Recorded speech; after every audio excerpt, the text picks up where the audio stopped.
अस्सलाम वालेकुम स्टूडेंट्स। आज हमने कोर्स कोड 8603 का chapter number 5 aims goals and objectives of education को स्टार्ट करना है। ठीक है, हमारे पास aims goals and objectives of education unit number 5 है। ठीक है, इसको लिखा है डॉक्टर मुश्ताक अहमद गोहराहा ने। ठीक है, इसके कंटेंट्स की तरफ आ जाते हैं। इसमें आप इंट्रोडक्शन देखेंगे चैप्टर का, ऑब्जेक्टिव्स यानी आप किस काबिल हो जाएंगे। फिर हम कॉन्सेप्चुअलाइजेशन करेंगे यानी कि जो एम्स गोल्स एंड ऑब्जेक्टिव्स है वो क्यों इम्पोर्टेंट है, उसकी क्लासिफिकेशन, उनकी ग्रुपिंग कैसे होती है और एम्स की क्या नेचर है, एग्जांपल्स ऑफ एम्स क्या है, गोल्स की क्या नेचर है, एग्जांपल्स ऑफ गोल्स क्या है, बिहेवियर ऑब्जेक्टिव्स की क्या नेचर है और एग्जांपल्स ऑफ बिहेवियरल ऑब्जेक्टिव्स क्या है। इनके ये किस तरह से आप इसमें एक दूसरे से डिफरेंस है और ये किस तरह से आप इसमें एक दूसरे से इंटरलेट करते हैं। देन आप इन सेल्फ असेसमेंट क्वेश्चंस का आंसर करेंगे। ठीक है, फिर आपको ब्रीफ रिव्यू दिया जाएगा ऑब्जेक्टिव मूवमेंट जो कि पाकिस्तान में की गई थी, उसके ओरिजिन्स, उसकी सिस्टमेटिक कंसेप्चुलाइजेशंस। ठीक है, एजुकेशनल ऑब्जेक्टिव की टेक्सोनोमीज और फिर सेल्फ असेसमेंट क्वेश्चंस आप देखेंगे।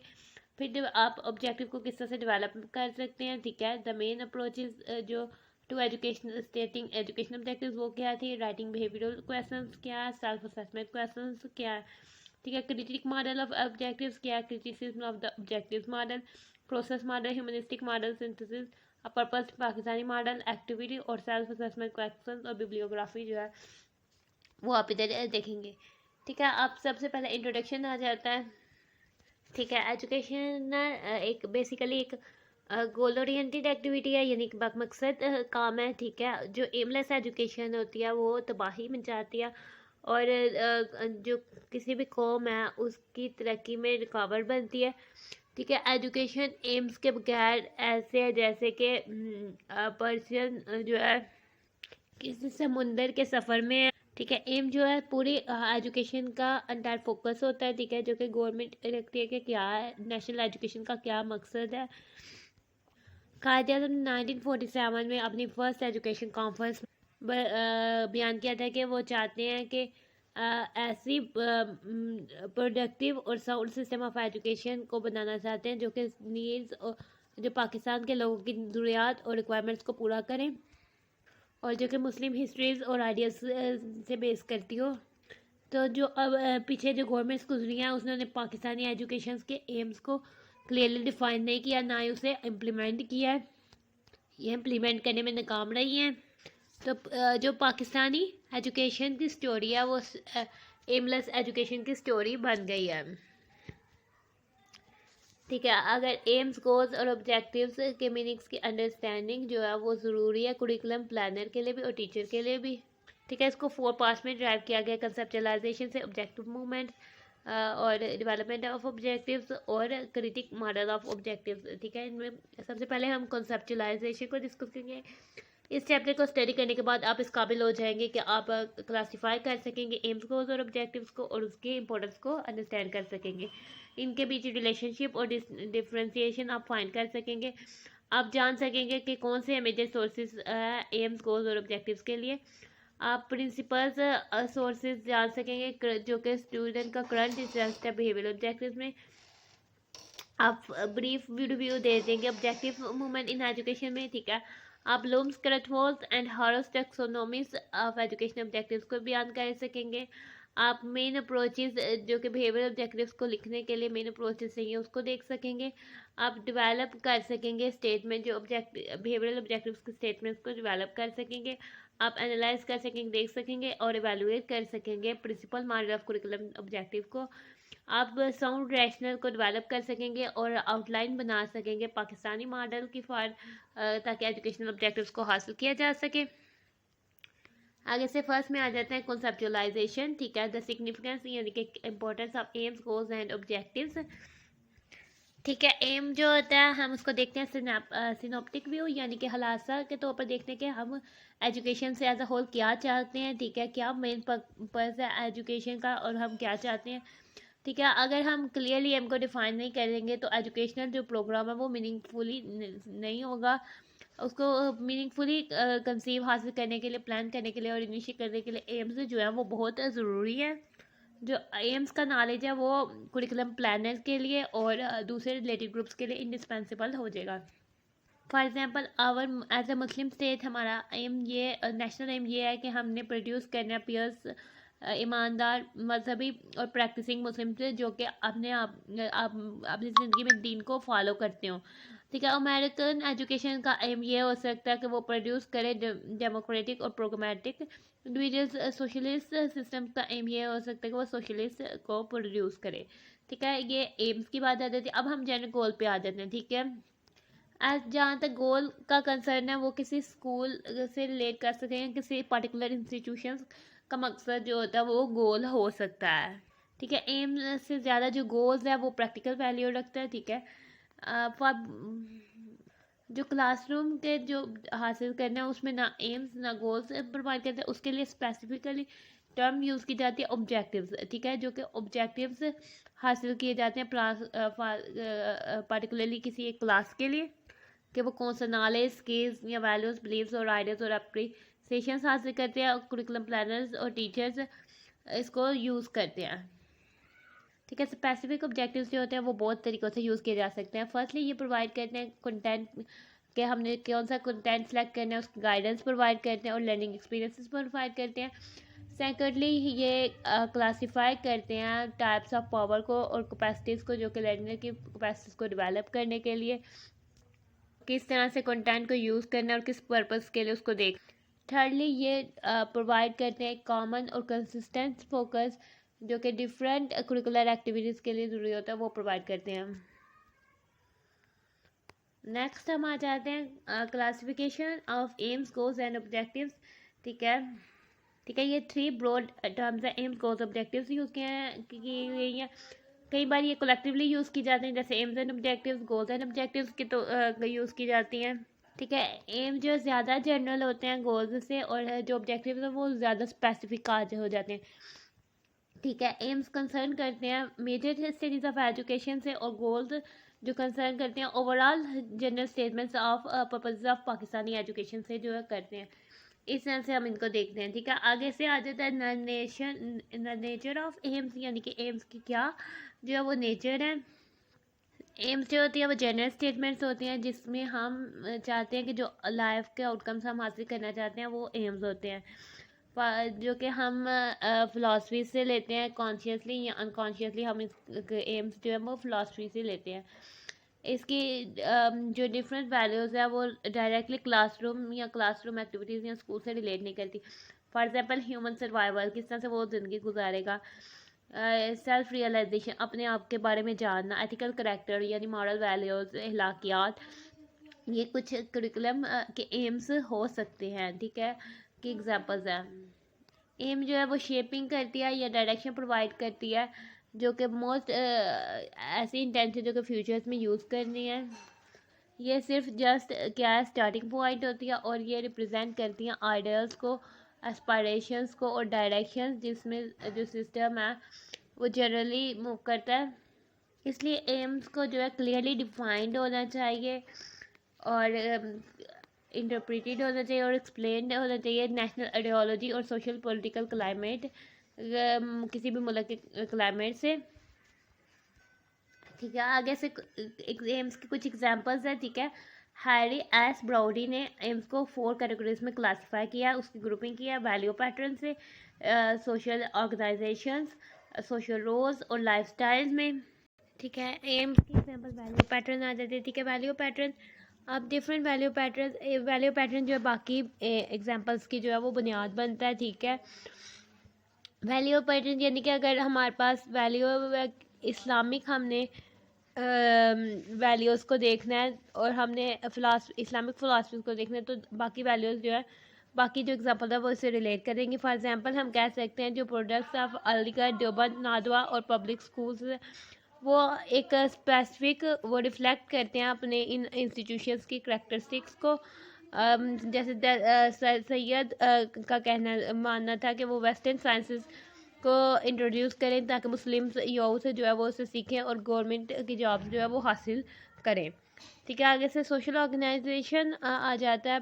एम्स का सेकंड एग्जांपल जो है सोशल ऑर्गेनाइजेशन एग्जांपल आ जाती है सोशल ऑर्गेनाइजेशन। ठीक है, सोशल ऑर्गेनाइजेशन में इस रिफ़र करता है, ये पैटर्न रिलेशंस रिफ़र करता है कि जो ग्रुप्स और इंडिविजुअल्स के दरमियान जो पैटर्न रिलेशन होते हैं उनको कि किस तरह से जो पीपल्स हैं वो बिहेव करते हैं, वो इनका रिलेशन किस तरह से डिटरमाइन किया जाता है इन डिफरेंट ग्रुप्स में इनकी मेंबरशिप से।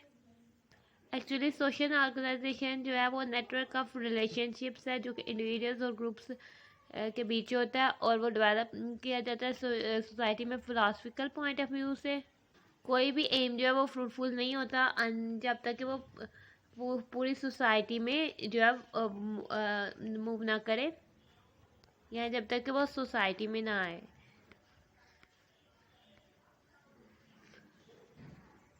ठीक है, सोशल ऑर्गेनाइजेशन जो होती है वो किरदार अदा करती है हैबिटेट का, जिसमें डेवलपमेंट होती है और प्रमोशन होती है वैल्यू पैटर्न की, जैसे कि इस्लामिक, डेमोक्रेटिक और सोशलिस्टिक वैल्यू पैटर्न की जो है जगह होती है वो। ठीक है, आगे से एग्जांपल आ जाती है सोशल रूल्स की। ठीक है, सोशल रूल्स की अब आ जाते हैं एम्स का एक एग्जांपल सोशल रूल्स हो जाता है। ठीक है, अब हर कोई डिफरेंट पोजीशंस में होता है। एक रोल होता है as a mother, teacher, administrator, employer या स्टूडेंट का रोल हो सकता है। ठीक है, आप अपने रोल को कैसे जो है निभाते हैं। ठीक है, सोशल रोल जो होते हैं वो कम्प्लीमेंट्री और कम्प्लेक्स टर्म्स हैं।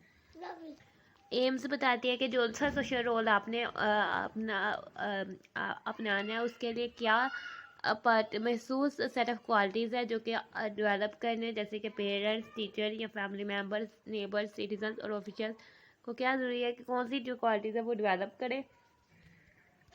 और the holy prophet peace be upon him is the best model for the Muslim state. ठीक है, इस्लाम में सेवरल रोल्स को कंबाइन करके एक जो सिंगल इंडिविजुअल है वो परफॉर्म करता है, और ठीक है, और जो ही या शी एक्सपेक्ट किया जाता है कि वो सिचुएशन में उस तरह से बिहेव करे जैसे कि पीस की में पीस और वार में वार जैसा बिहेव करे।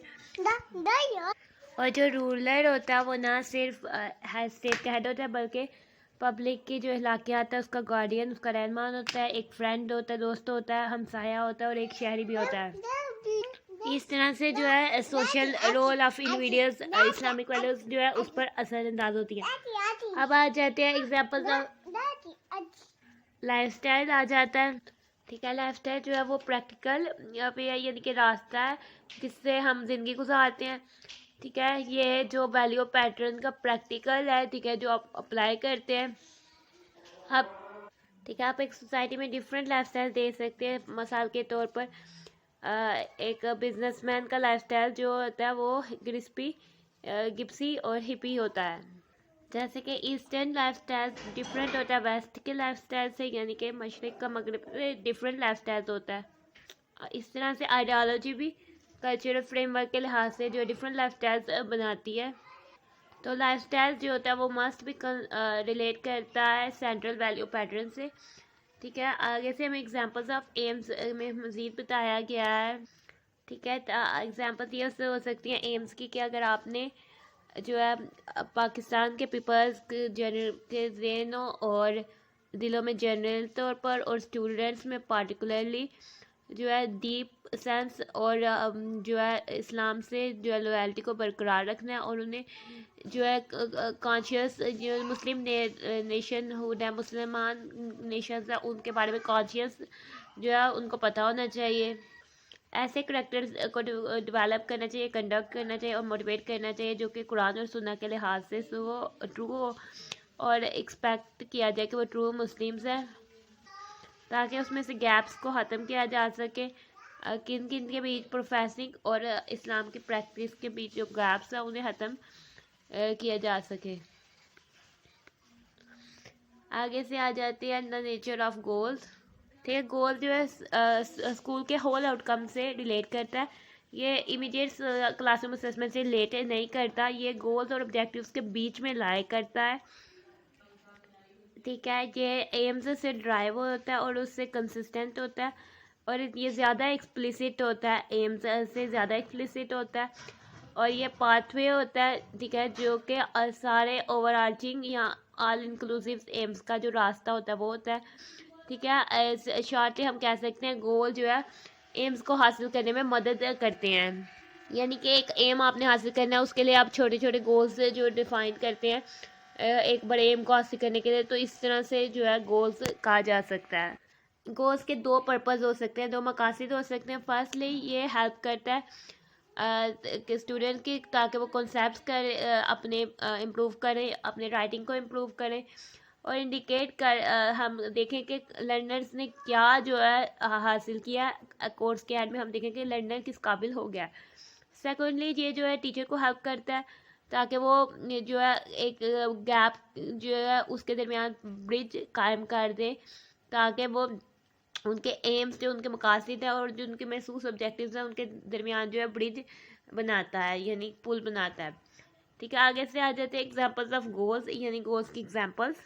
ठीक है, कुछ गोल्स की एग्जांपल्स ये हो सकती हैं कि आपने हासिल करना है, यानी कि रिसर्च प्रपोजल और उसकी वेरिएंट्स चीज़ों का, जैसे कि हिस्ट्री में या डिस्क्रिप्टिव और एक्सपेरिमेंटल इंक्वायरीज जो एजुकेशन में उसमें देखा जाता है, उस कॉन्सेप्ट को हासिल करना गोल हो सकता है। ठीक है, ठीक है, अगर हमने अपनी सोच को क्लैरिफाई करना है, टास्क को एनालाइज, ऑब्जर्व, अंडरस्टैंड करने के लिए, प्रोसीजर्स को आपस में जोड़ने के लिए और उसकी एवेलुएशन को पॉसिबल तरीके से करने के लिए, अगर हमने एक रिसर्च प्रपोजल को राइट करके उसको वैल्यू या उसको अप्रिशिएट करना है, तो ये गोल हो सकता है।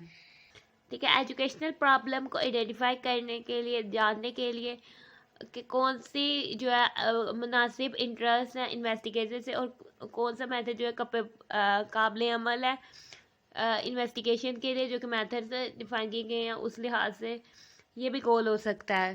ठीक है, एजुकेशन इंक्वायरी में जो जनरली एक्सेप्टेबल स्टैंडर्ड्स हैं उसके लिहाज से जो मुनासिब रिसर्च प्रपोजल बनाना, ये गोल हो सकता है।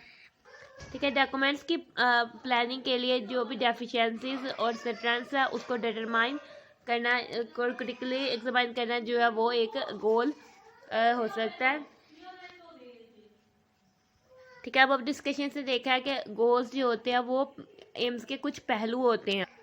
ठीक है, ये स्टेटमेंट्स लॉन्ग भी हो सकती है, शॉर्ट भी हो सकती हैं। ठीक है, फॉर इंस्टांट जो नेशनल प्रोग्रेस है गोल्स के लिहाज से हम इस ऐसे कह सकते हैं, जैसे कि इंडस्ट्रियल डेवलपमेंट गोल हो सकता है नेशनल कौमी तरक्की के लिए, agricultural achievement, political stability, elimination of illiteracy और सो ऑन। और डिफरेंट सेट ऑफ गोल्स हम कह सकते हैं डिपेंड करते हैं हमारी सहूलत के लिए के पर्सन पे डिपेंड करता है वो किस तरह से एम्स को देखता है। अब हम आ जाते हैं नेचर ऑफ बिहेवियरल ऑब्जेक्टिव्स में। ठीक है, बिहेवियरल ऑब्जेक्टिव्स के बहुत सारे नेम्स हैं, जैसे कि specific objectives, performance objectives, instructional objectives. ठीक है, लास्ट 2 डिकेड्स यानी लास्ट 20 ईयर्स में इन पे जो है इंटरेस्ट जो है वो बढ़ता जा रहा है। जो एजुकेशनल कम्युनिटी है वो डिवाइडेड हुई है, बहुत आउटस्टैंडिंग स्कॉलर्स है जैसे ब्लूम्स, टेलर, गैकमे एंड ताबा। उन्होंने ठीक है, जो करंट इंटरेस्ट है बिहेवियरल ऑब्जेक्टिव में वो बहुत ज़्यादा इंक्रीज़ हो गया। बहुत सारे थ्योरीज जैसे कि टेलर, ब्लूम, मैकर और क्रेथवॉल ने इसके ऊपर जो है हैवी इंटरेस्ट स्ट्रेस शो किया कि किस तरह से लर्नर्स के नॉलेज की मुनासिब जो असेसमेंट है और उसकी मेजरमेंट किस तरह से की जाए ताकि उसको ऑब्ज़र्व किया जा सके और उसके अंदर जो स्पेसिफिक ह्यूमन बिहेवियर्स है उनको ऑब्ज़र्व किया जा सके। बहुत सारी एजुकेशनल टेक्सोनॉमीज इसके लिहाज से जो है डिस्कवर की गई हैं। ब्लूम्स टेक्सोनॉमी जो है एजुकेशन के दायरा या सर्कल के अंदर ज़्यादा देखी जाती है। और भी सोर्स है जैसे कि इंडस्ट्रियल इकोनॉमिक्स में, जिसमें input output model techniques use होती हैं जो कि कॉस्ट बेनिफिट को एनालाइज करती हैं, ऑपरेशनल रिसर्च करती हैं, सिस्टम्स इंजीनियरिंग और जॉब वैल्यूएशन। ये सब चीज़ें जो है बिल्कुल मुनासिब और बिल्कुल एक्यूरेट और क्लियर कट ऑब्जेक्टिव्स शो करती हैं और देखती हैं कि प्रॉब्लम किधर से बनी और अट्रैक करने की स्ट्रेटजी क्या है। ठीक है, इनका जो असर है वो एजुकेशन में पॉजिटिव होता है। ठीक है, जब इंटरनेशनल और नेशनल फोर्सेस को कंबाइन किया जाता है, ठीक है, तो फिर बिहेवियरल ऑब्जेक्टिव्स को डेवलप करने के लिए जो है ये इम्पोर्टेंट पार्ट अदा करता है। ठीक है, अकॉर्डिंग टू डेविस के मुताबिक जो बिहेवियरल ऑब्जेक्टिव्स को हम बिहेवियर क्यों कहते हैं, क्योंकि ये ह्यूमन बिहेवियर से रिलेट करते हैं, जो कि दोनों तरीक़ों से शो भी किए जाते हैं और उनको मेजर भी किया जाता है। यानी इसमें लर्निंग एक्सपीरियंस के एंड में लर्नर के बिहेवियर को ऑब्जर्व किया जाता है। ये ऑब्जेक्टिव महसूस होते हैं और हाईली एक्सप्लिसिट होते हैं विदाउट कि अगर हम इनके मीनिंग फोकस नहीं पर इंटेंशन करे बगैर जो है ये इनके हाईली मीनिंग होते हैं। ये शॉर्ट रेंज में होते हैं, थोड़े वक्त के लिए में डेवलप किए जाते हैं, टाइम बाउंड यानी कि टाइम लिमिटेड होते हैं, क्वान्टिफिएबल होते हैं और ऑपरेशनल किए जा यानी कि स्पिरिट और फॉर्म में ऑपरेशनल यानी इनको ऑपरेट किया जा सकता है। ये क्लासरूम इंस्ट्रक्शन के बहुत फ़ौरन आ जाने वाले स्पेसिफिक आउटकम्स होते हैं जो बिहेवियरल ऑब्जेक्टिव्स होते हैं। ऑब्जेक्टिव्स जो होते हैं वो क्लियर गाइड होते हैं और वो कुरिकुलम प्लानिंग में डायरेक्शन बताते हैं। क्लासरूम इंस्ट्रक्शन में डायरेक्शन बताने कि किस तरह से आपने क्लासरूम इंस्ट्रक्शन करनी है और किस तरह से एवेल्युएशन करनी है। इसको शॉर्पली फोकस किया जाता है और ये क्या कहते हैं मिस इंटरप्रिटेशन यानी कि गलत तशरीह करने का इसमें कोई चांस नहीं होता।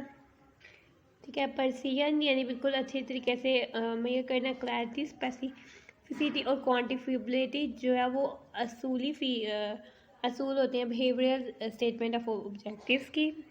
हम ये कह सकते हैं जो बिहेवियरल ऑब्जेक्टिव्स है वो डिटेल्ड में बताई जाने वाली स्पेसिफिकेशंस हैं जो हमने यूनिट कैन में डिज़ायर्ड आउटकम हासिल करने हैं उसके बारे में या टर्म के बारे में या साल के या प्रोग्राम के बारे में।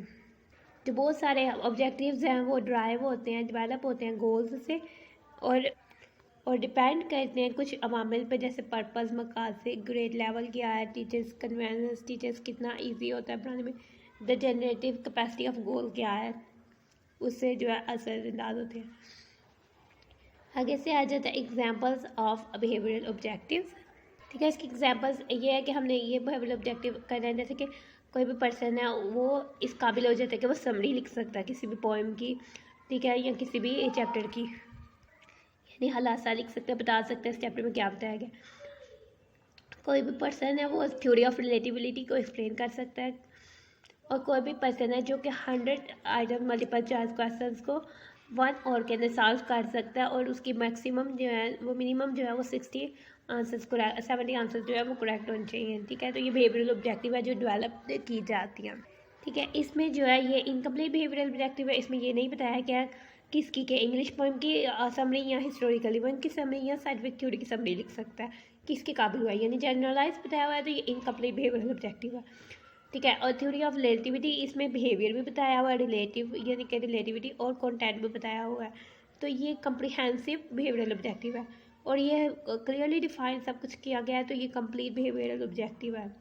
ठीक है, आगे से आपके पास एक्टिविटीज़ आ जाती हैं, आपने डिस्कस करना है अपने कोलीग्स के साथ amongst AIIMS, goals and objectives को विद एग्जांपल से डिफरेंस करना है। एम जो होता है जैसे पूरी नेशन का जो एजुकेशन पॉलिसी का एम है वो एम हो जाएगा। ठीक है, कि पीयर्स इस्लामिक मुस्लिम जो है वो जनरेट करना है, तो ये एक एजुकेशन का एम हो सकता है।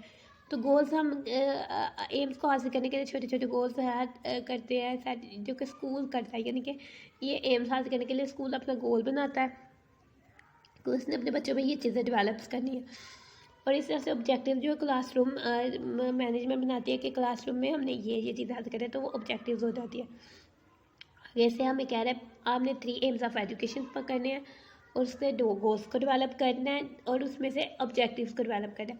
हम एक एम्स ऑफ एजुकेशन ये कह सकते हैं कि पीयर्स मुस्लिम बनाना है। ठीक है, फर्स्ट एम हम ये पकड़ते हैं कि पीयर्स मुस्लिम बनाना है, तो इसके गोल्स क्या होंगे कि स्कूल्स में हमने पीयर्स मुस्लिम बनाने के लिए डिबेट्स करवानी है, असम्बली में इनकी करनी है, तो ये गोल हो गए। ठीक है, फिर हमने ऑब्जेक्टिव्स क्या होंगे, रोज़ उनसे सुनना है उनसे और फीडबैक लेना है ताकि वो इस दर तक पहुँचे।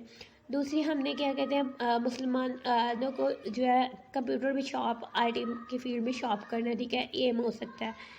फिर हम क्या करते हैं कि उनके गोल सेट करते हैं स्कूल में कि उनको कंप्यूटर की अपॉर्चुनिटीज़ प्रोवाइड की जाती हैं, वो देखें उसको रियलाइज़ करें और ऑब्जेक्टिव्स क्या हो सकते हैं उनको जो वक्ती तौर पर जो करवाया जाता है और उससे हासिल किया जाता है कि वो कितना सीखे हैं, तो ये ऑब्जेक्टिव हो सकते हैं।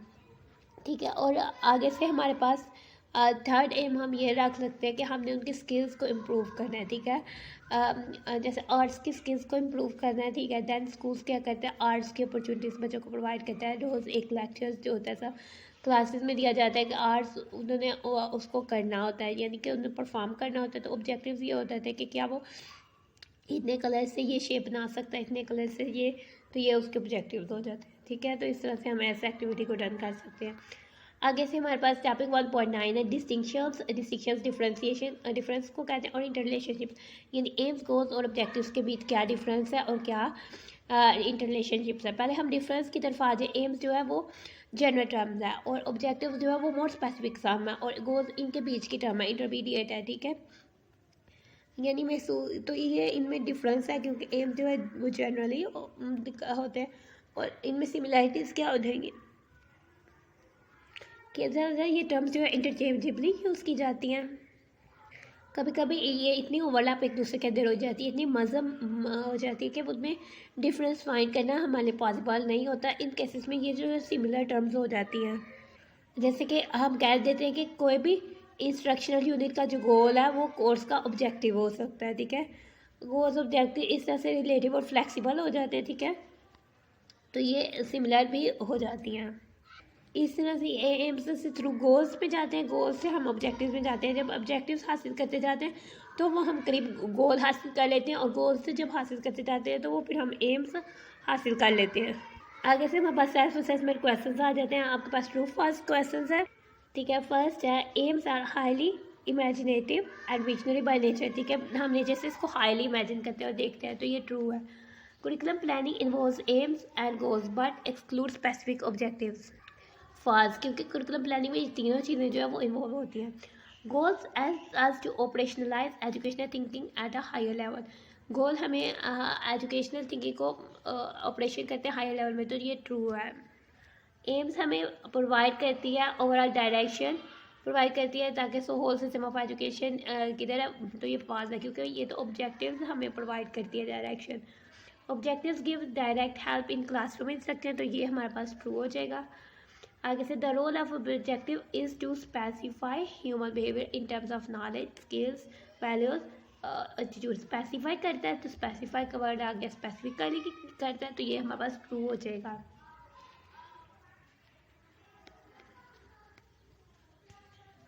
Goals are less explicit than aims, तो ये फॉल्स हो जाएगा क्योंकि गोल्स को ज़्यादा एक्सप्लिसिट और ऑब्जेक्टिव्स को उससे ज़्यादा एक्सप्लेन किया जाता है।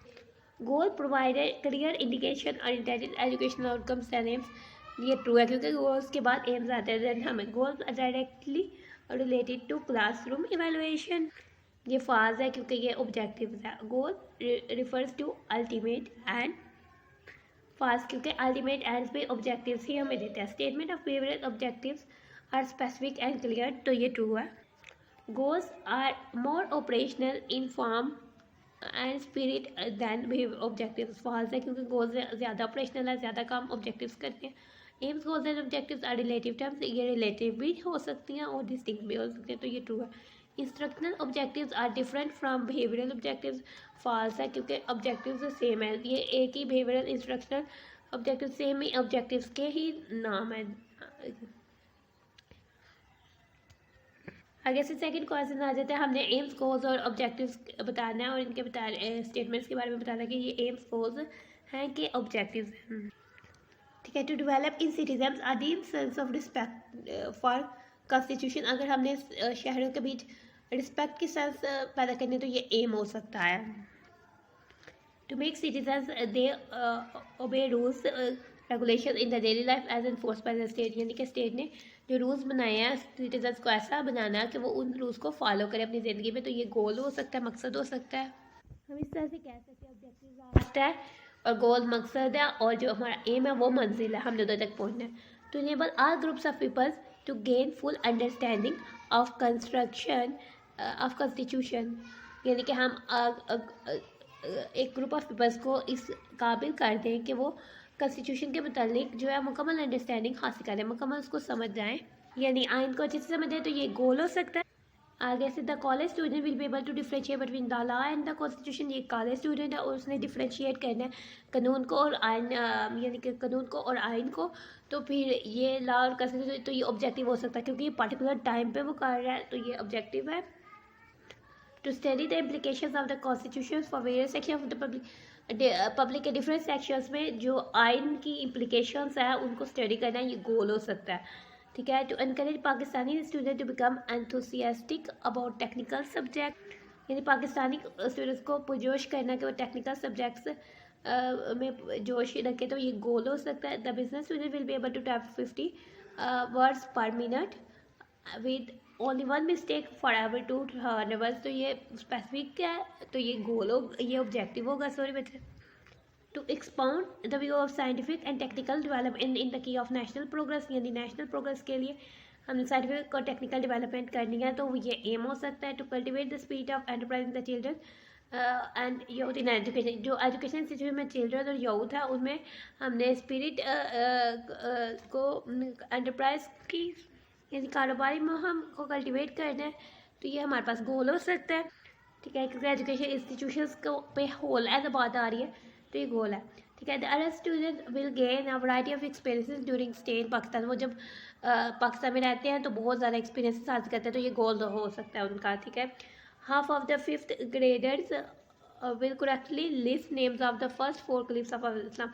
जो 5th ग्रेड में उनमें से हाफ स्टूडेंट्स जो है वो अच्छे से लिख सकते हैं जो 4 खलीफ इस्लाम के 4 खलीफा थे उनके नाम, तो ये हमारा ऑब्जेक्टिव होगा। इन अ 30-yard pool without competition the students will swim 60 yards freestyle in lesson 50 second. ये स्पेसिफिक जगह के लिए उनमें एबिलिटी डेवलप की गई है, तो ये ऑब्जेक्टिव होगा। तो develop reflective thinking in philosophy, कि हमने डेवलप करनी है कि फलसफे के बारे में रिफ्लेक्टिव थिंकिंग सब जो है रिफ्लेक्ट करें, अपनी सोच को बयान करना सीखें, तो ये एम हो सकता है। 80% of the student of on a course in curriculum development will able to differentiate between, यानी कि जो स्टूडेंट कुरिकुलम डेवलपमेंट पढ़ते हैं तो वो 80% स्टूडेंट जो है डिफ्रेंशिएट कर लेते हैं एम कोर्स और ऑब्जेक्टिव्स को, तो ये इस कोर्स का ऑब्जेक्टिव ही होगा।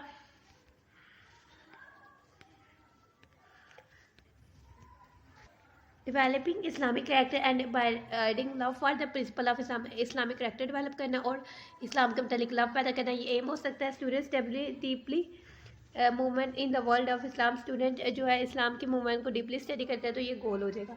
अगर से हम 3 आ जाते हैं, आपने एनसर्कल करना है आइटम्स को जो कि इनमें से सही है, यानी कि ये आपके मल्टीपल चॉइस आंसर्स हैं। The nature of indicates aims indicates that they are basically, जो एम्स की नेचर है वो ऑपरेशनल होते हैं, प्रैक्टिकल होते हैं या फिलोसफिकल होते हैं। ऑपरेशनल होते हैं, इनको ऑपरेट किया जाता है। ठीक है, policy makers at the provincial level are mainly concern with, जो प्रोविंशियल लेवल यानी सूबाई लेवल पे जो पॉलिसी बनाते हैं वो किससे कंसर्न करते हैं, एम्स से। एम्स तो नेशनल लेवल पे होता है, तो गोल्स से कंसर्न करते हैं, और ऑब्जेक्टिव जो है क्लास लेवल पे आ जाता है। To develop good speech habit among the learners is a statement that comes under, यानी कि स्पीच हैबिट स्पेसिफिक हो गया तो ये ऑब्जेक्टिव्स होगा। स्कूल वाइड आउटकम में भी अंडरराइज, यानी कि जो स्कूल वाइड आउटकम्स हैं वो किसके अंदर आते हैं, वो एम्स और गोल्स दोनों के अंदर आ सकते हैं। ठीक है, statement that is partly general, जो पार्टली जनरल है और पार्टली कंक्रीट है, यानी partly half specific half general है और उसको फर्दर ब्रेक किया जा सकता है, उस स्टेटमेंट को हम गोल्स कहते हैं, क्योंकि वो जो एम्स और ऑब्जेक्टिव्स के बीच आती है। ठीक है, जो जनरल होते हैं वो एम्स होते हैं, जो कंक्रीट होते हैं वो ऑब्जेक्टिव्स होते हैं। ठीक है, statement does not permit different interpretation for वो स्टेटमेंट जो डिफरेंट इंटरप्रिटेशन यानी तशरीहात जिसमें आती हैं उसको नहीं परमिट करती, वो ऑब्जेक्टिव्स होते हैं। To gain mastery of a subject, ठीक है, किसी भी सब्जेक्ट की मास्टरी हासिल करना वो गोल हो सकता है। ठीक है, मकसद हो सकता है। आगे से आ जाता है to classify rocks and describe the property is a, यानी हमने रॉक्स की कैटेगराइज करना है और उसकी प्रॉपर्टीज़ बताना, ये ऑब्जेक्टिव्स हो सकता है जो हम सीखते हैं। ठीक है, पार्टिकुलर छोटे टाइम पे। अब कुछ क्वेश्चंस हैं उनको देख लेते हैं। Right 4 points on the significance of AIIMS goals and objective, briefly describe each of them, यानी एम्स के 4 आपने इंपॉर्टेंस बतानी है कि वो क्यों जरूरत है, ताकि नेशनल लेवल, क्योंकि ये जनरल है और हमने सब में करना होता है, तो इसको डिस्क्राइब करना बहुत ज़रूरी है ताकि पता लगे हमने किस तरफ जो है लेकर जाना। ठीक है, एम गोल्स को भी इस तरह से आपने बताना और ऑब्जेक्टिव्स के भी बताने हैं। How are objectives useful for planners and teachers, कि ऑब्जेक्टिव्स प्लानर्स के लिए और टीचर्स के लिए किस तरह से यूज़फुल होते हैं, आपने पॉइंट्स बताने, क्योंकि ऑब्जेक्टिव्स पता होगा तो टीचर को पता होगा किस तरह से उसने अपनी क्लास को लेकर जाना है, किस तरह से उसने अपने सब्जेक्ट को लेकर जाना है। The end product of an educational system are shaped by the central aim of that system, explain the statement is a paragraph giving concrete example. आपने एक ठोस एग्जाम्पल लेनी है और बताना है कि जो एजुकेशनल सिस्टम का एंड ये होना चाहिए, एक मकसद होना चाहिए। आपने जो इंडिविजुअल तैयार करना है वो मकसद तैयार करना चाहिए, ना कि बेफजूल। आपने नेचर ऑफ एम्स बतानी है अंडर 4 पॉइंट्स और 2 कंक्रीट एग्जांपल देनी है। पॉइंट्स आपके ये हो सकते हैं यानी value pattern, social institution, social circle और लाइफस्टाइल हो सकता है। और आपने 2 इसकी एग्जांपल देनी है, ठीक है। Why R am not guided not valid for guidance in the classroom instruction, क्योंकि वो ऑब्जेक्टिव्स गाइड करते हैं, तो आप इसको बता सकते हैं। Write a paragraph on the nature and role of goal in education in Pakistan, ठीक है। आपने नेचर और रोल जो गोल है एजुकेशन उस पर पैराग्राफ लिखना है। Right a brief note on the nature of behavioural objective. Also आपने 2 एग्जांपल्स देनी है अपने आंसर को क्लैरिफाई करने के लिए, जैसे कि टू राइट समरी, ये आपका इनकम्प्लीट ऑब्जेक्टिव हो सकता है, और वो मल्टीपल चॉइस वाला आप बता सकते हैं कि हल कर सकते हैं, तो वो आपका कंप्लीट ऑब्जेक्टिव हो सकता है, ठीक है। Right 2 points of difference between AIIMS and goals, और फिर गोल्स और ऑब्जेक्टिव्स में 2 डिफरेंसेस बताने। आपने रिलेट करना है एम्स गोल्स और ऑब्जेक्टिव्स को। एम और गोल्स और ऑब्जेक्टिव्स जो है वो रिलेटिव टर्म है, आपने इनकी एग्जांपल देनी है सूटेबल, क्योंकि किसी लिहाज से कुछ जो गोल्स होते हैं वो कहीं जाके ऑब्जेक्टिव्स बन जाते हैं, और कुछ गोल्स जो कुछ ऑब्जेक्टिव्स जो होते हैं वो फिर गोल्स बन जाते हैं, उसके आगे स्पेसिफिक और चीज़ें आ जाती हैं। तो इस तरह से आपने इसका वो बता देना है, एग्जाम्पल्स देकर बता देना। अब हमारे पास नेक्स्ट टॉपिक पे आ जाते हैं। नेक्स्ट टॉपिक है a brief review of the objective movement in education, ठीक है। जो हिस्ट्री के बारे में हम रिव्यू करते हैं, जो हमें हिस्ट्री से एग्जांपल्स मिलते हैं, वो हमेशा इंस्ट्रक्टिव होती है, जो कि रीडर उसको अंडरस्टैंड कर सकता है, ताकि वो जो पहले जो सब्जेक्ट वो पढ़ रहा है उसके मुताबिक जो डेवलपमेंट हो चुकी है उसको स्टडी कर सके, ठीक है। ये जो चीज़ होती है उसको रियलिटीज़ के बारे में आगाह करती है, ताकि वो आने वाले वक्त में जो है गिरने से बच सके या पिटफॉल्स से जो है वो बच सके, ठीक है। सबसे पहले आ जाता है ओरिजिन्स, यानी कि ओरिजिन्स कोई भी चीज़ किधर से आती है वो उसका ओरिजिन होता है, ठीक है। यानी कि हर्बर्ट स्पेंसर और जॉन हर्बर्ट के काम ने जो है वो जो एक्सप्लिसिट ऑब्जेक्टिव्स थी यानी की जो मूवमेंट्स थी उनको एजुकेशनल वर्क में ट्रेस बैक किया, ठीक है। स्पेंसर ने बताया था कि जो एजुकेशनल ऑब्जेक्टिव की बेसिस है यानी बुनियादें हैं वो ह्यूमन एक्टिविटीज़ की क्लासिफिकेशन है, उनको हमने ग्रुपिंग करनी होती है, ठीक है। उन्होंने 5 मेजर ऑब्जेक्टिव्स जो स्कूल कुरिकुलम के वो बताए हैं। फर्स्ट है सेल्फ प्रिजर्वेशन, किसी की कदर करना, सेल्फ कदर करना, securing the necessities of life, ज़िंदगी की ज़रूरियात को सिक्योर करना, चाइल्ड बेयरिंग, बच्चों को बर्दाश्त करना, maintenance of socio political relationship, ठीक है। जो माशरती और सियासी ताल्लुकात हैं उनको बरकरार रखना, और लेयर एक्टिविटीज़ जो इंसान के लिए ज़रूरी होते हैं, प्लेयर एक्टिविटीज़ या लेयर एक्टिविटीज़ वक्त में की जाने वाली एक्टिविटीज़, ठीक है। जायस ने बताया था बिहेवियरल ऑब्जेक्टिव्स बिल्कुल नई नहीं है, ना ही ये एजुकेशनिस्ट ने क्रिएट की हुई हैं, बल्कि ये जो है वो बहुत पहले से चलती आ रही है, क्योंकि हर्बर्ट ने स्पेंसर हर्बर्ट ने इसको ट्रेस बैक किया था, लेकिन इसका जो ओरिजिन है वो हम नहीं जान सकते किधर है, क्योंकि ये ऑपरेशनलिज्म होती है, ऑपरेशन साइंटिफिक डिसिप्लिन में इसको ऑपरेट किया जाता है, ठीक है। लेकिन क्यों जो हम इनके ऑपरेशनल यानी कि ये जो बिहेवियरल स्टेटमेंट्स हैं इनके ओरिजिन को पास में नहीं देख पाते हैं, तो हम ये कह सकते हैं क्योंकि जो बिहेवियरल ऑब्जेक्टिव से उसका ओरिजिन जो था बर्थ ऑफ इस्लाम के साथ ही वो आ गई थी, क्योंकि इस्लाम का मकसद था कि प्रॉपर बिहेवियर को डेवलप करना, कौन से बिहेवियरल ऑब्जेक्टिव्स डेवलप की जानी चाहिए, कौन से बिहेवियर जो है वो डेवलप किए जाने चाहिए। कुरान के मुताबिक अगर हम बिहेवियर्स को डेवलप करेंगे तो हम कामयाब हो जाएंगे। बाद में educational writer Spencer, Bobby Taylor और ब्लूम और गैगने ने इनको इनके बिहेवियर ऑब्जेक्टिव्स को ट्रेस बैक किया था। जो कुरानिक स्टेटमेंट है, ये अप्रोच है जो बिहेवियरल स्टेटमेंट के मतलब वो यूनिक है और डिस्टिंक्ट है, वो सबसे डिफरेंट और मुनफरिद और अपनी नोयत आप है। जो कुरान में वर्सेस में आई हुई है बिहेवियरल ऑब्जेक्टिव वो स्टेटमेंट ऑफ गोल्स है, और उसमें शॉर्ट बिहेवियर स्टेटमेंट्स हैं जो कि उसके साथ जजमेंटल रिमार्क्स भी हैं, साथ मोटिवेट भी किया गया, साथ रिइंफोर्समेंट यानी कि सज़ा और जज़ा का भी बताया गया, और फीडबैक दिया गया डिफरेंट आयात में जो डिफरेंट मोड्स पे हैं। तो कुरानिक स्टेटमेंट हमें बताता है कि कौन सा ज़ाहिर और पोशीदा बिहेवियर अडॉप्ट करना चाहिए, ताहम ये बिहेवियरिस्टिक और ह्यूमनिस्टिक अप्रोच को मिक्स नहीं करता कि इंसानियत की क्या होनी और क्या बिहेवियर होना चाहिए, ठीक है। ये हमें इक्वली हमारे माइंड, हार्ट और हमारी रूह को गाइड करता है क्या होना चाहिए नेचर इस्लामिक फ्रेमवर्क में, और ये बिल्कुल कुरानिक मॉडल एक वो इस्लाम का जो वो सही निचोड़ है। बिहेवियरल स्टेटमेंट शॉर्ट छोटी भी हो सकती हैं और इसके साथ साथ बहुत बहुत लंबी भी हो सकती हैं। ठीक है, इनकी कुछ कैटेगरीज होती हैं। ये गोल ओरिएंटेड होती हैं, ये मकसद होती हैं, इनमें क्लैरिफिकेशन होते हैं, एक्सप्लेनेटरी होती हैं और वैल्यूएटिव, यानी इनको मेजर किया जा सकता है। ठीक है, कुछ टर्म जो कि बार बार रिपीट की गई है बिहेवियर में, जैसे कि अच्छाई, कामयाबी, तकवा, वर्शिप यानी बात मानना, लाइफ ज़िंदगी, फेथ ईमान, मैन इंसान, गॉड खुदा और हेयर आफ्टर इसके बाद, और जो कि बहुत ज़्यादा बार बिहेवियर टर्म्स में रिपीट की गई हैं और उनकी डिफरेंट जगहों पे डिफरेंट तरीके से बयान की गई हैं। कुरान ने इस चीज़ से बचा कि एक ही प्लेस में बहुत ज़्यादा स्पेसिफिकेशंस नहीं दी हर तरह की। अल्लाह ताला ने ये इंसान पर छोड़ दिया कि वो अपनी कॉमन सेंस से इनको समझे, और जब भी हम कुरान पढ़ते हैं तो वो हमें फ्रेशनेस, वैरायटी और बैलेंस देता है। अगर हम कुरान को उसके तर्जमे के साथ पढ़ते हैं तो हम उसकी ब्यूटी से इंस्पायर हो सकते हैं, उसको अप्रिशिएट करते हैं और कुरानिक वर्सेस से हम अपने आप को जज कर लेते हैं। ठीक है, एग्जाम्पल नंबर 1 है the believers must eventually win through this. जो आखिरकार जो है इन चीज़ों से वो जान जाता है, समझ जाता है, जो यकीन रखने वाला होता है। ठीक है, who humble themselves in their prayer, कौन अपनी नमाजों में हम्बल है यानी अच्छे से अदा करते हैं नमाज। हु अवॉइड वेड डक्स, कौन बुरी बातों से बचता है। Who are active in needs of charity, कौन अल्लाह की राह में खर्च करने में एक्टिव है। ठीक है, हु आर स्टेन एस्पेक्ट, कौन जो है बचता है ऐसे कामों से जो सिर्फ उनसे किए जा सकते हैं कि जो आपकी शादी में हो या जो आपके गुलाम हो, इनके अलावा सबसे जो है हराम होते हैं, लेकिन जो इन हदूद से को पार करता है वो हद से गुजर जाने वाले होते हैं।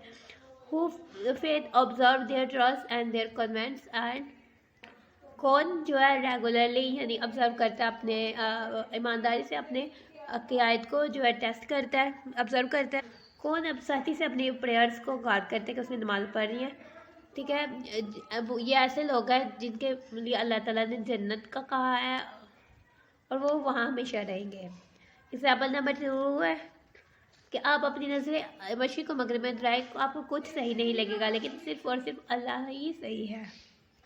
कौन अल्लाह पर यकीन रखता है, रोज़े आखिरत पर यकीन रखता है, फरिश्तों पर यकीन रखता है, सहीफ़ों पर यकीन रखता है और रसूलों पर यकीन रखता है। कौन अपनी दौलत को अल्लाह की मोहब्बत के लिए देता है, अपने अल्लाह की मोहब्बत के लिए अपने रिश्तेदारों को, यतीमों को, ज़रूरतमंदों को, मुसाफिरों को और गुलाम को आज़ाद कराने के लिए जो है वो सर्व करता है, देता है।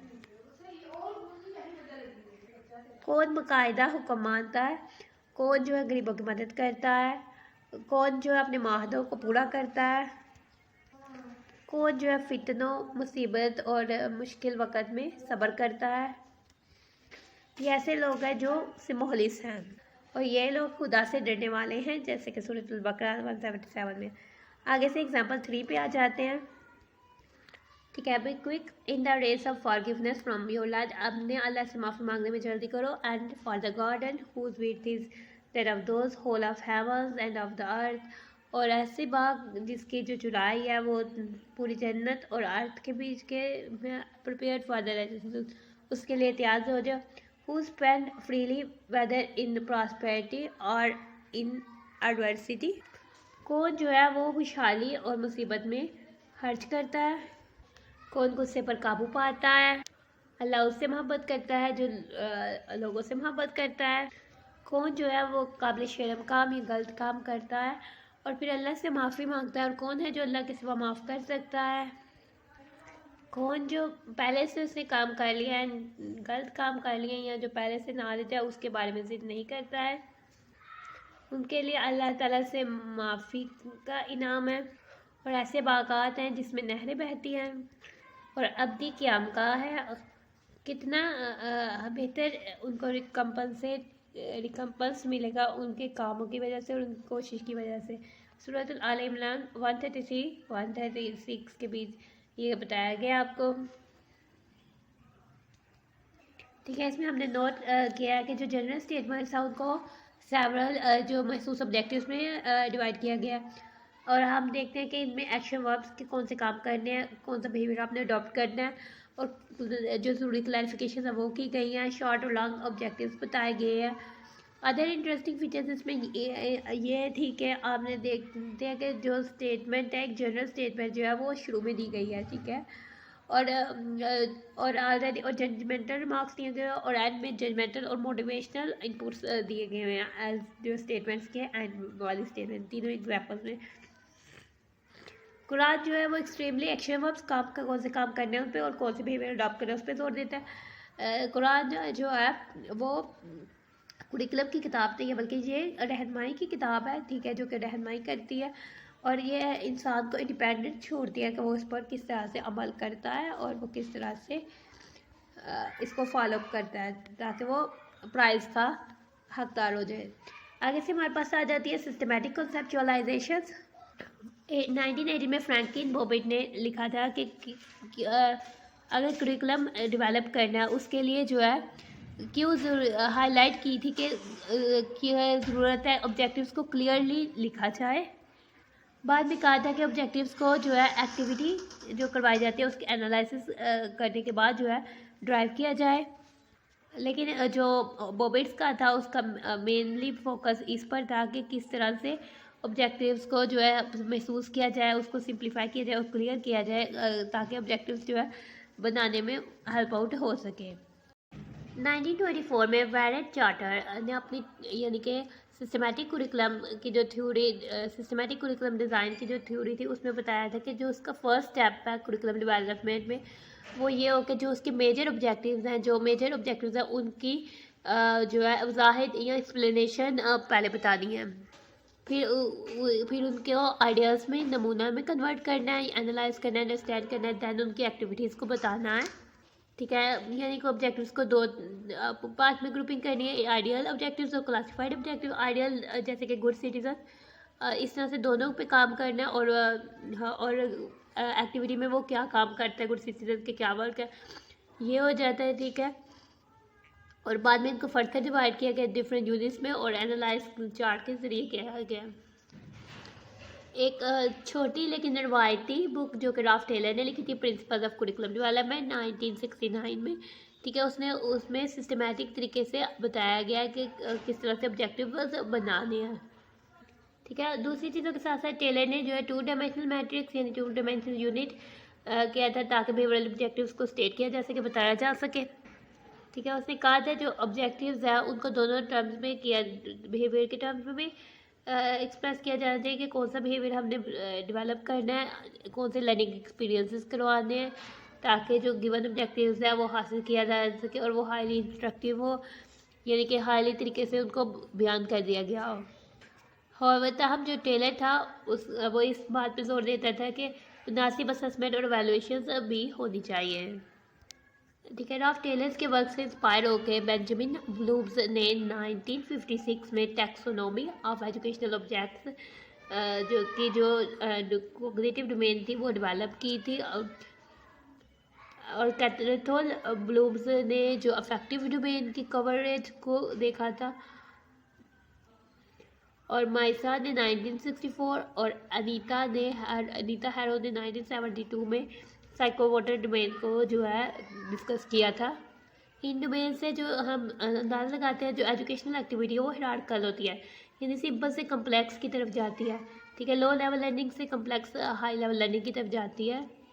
तो हम आप जानते होंगे, अवेयर होंगे डिफरेंट राइटर्स की कंट्रीब्यूशन से, जैसे मेगर, गैगने, ताबा और मैक्शन के, जिन्होंने बहुत ज़्यादा जो है कंट्रीब्यूट किया था ताकि बिहेवियरल अप्रोचेस को हासिल किया जा सके, ठीक है। आगे से हम आ जाते हैं टैक्सोनॉमीज ऑफ एजुकेशनल ऑब्जेक्टिव्स, यानी कि कौन सी टैक्सोनॉमीज है जो एजुकेशनल ऑब्जेक्टिव्स में मेनली 3 टैक्सोनॉमीज आपको बताई जाएगी। बहुत सारी टैक्सोनॉमीज ऑफ़र की गई थी, बहुत सारे एक्सपर्ट्स ने ऑफ़र की गई थी, जिनमें से कुछ जैसे ब्लूम्स, कैथरथोल एंड हैरो ने प्रेजेंट की थी।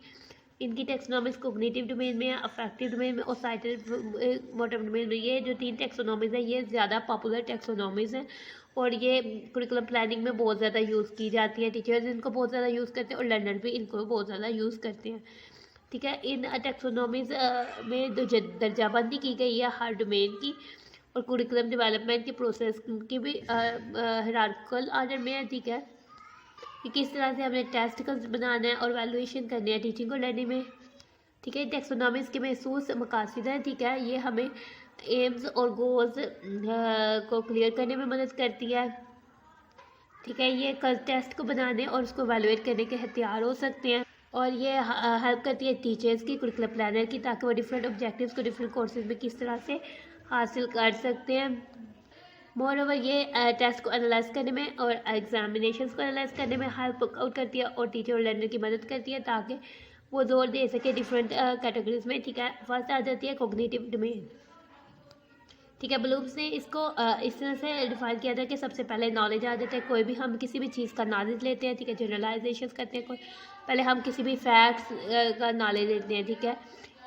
यानी कि इसकी एग्जांपल ये हो सकती है कि हम डिस्क्राइब कर सकें जंग बदर का वाक़या, ठीक है, वो एक नॉलेज है जो हमने हासिल किया, ठीक है। कंप्रीहेंशन, हम नॉलेज को यूज़ करते हुए उसे अप्लाई करते हैं या हम उसको कंप्रीहेंस करते हैं, यानी कि अब नॉलेज है, हम अपने नॉलेज को यूज़ करते हुए किसी चैप्टर की समरी लिखते हैं, तो यह कंप्रीहेंशन में आ जाता है, ठीक है। कॉग्निटिव डोमेन फिर में आ जाता है। कॉग्निटिव डोमेन में थर्ड से एप्लीकेशन, यानी कि हम अपने रियल लाइफ सिचुएशन में जो हमने नॉलेज किया उसको कंप्रीहेंड कर लिया, देन हम उसको अप्लाई करते हैं जिधर वो ज़रूरत आता है, ठीक है। एनालिसिस, अंडरस्टैंड करते हैं हम डिफरेंट चीज़ों को डिफरेंट तरीक़ों से अंडरस्टैंड करते हैं, अप्लाई करने के बाद ये कैसे हुआ। सिंथेसाइज, हम डिफरेंट सिचुएशन को जोड़कर एक पर्टिकुलर में आ जाते हैं, तो वो इसकी एग्जांपल हो सकते हैं हम जो कि एक्सपेरिमेंट्स में जो डाटा कलेक्ट किया गया उसकी जनरलाइजेशन, यानी उसको जनरल हम एक निचोड़ डिफरेंट आउटकम से एक निचोड़ जो बनाते हैं वो सिंथेसाइज हो जाता है। देन इवैल्यूएशन आ जाती है, यानी हमें गिवन सेट ऑफ क्राइटेरिया दिया जाता है, हम उसमें जजमेंट करते हैं, ठीक है।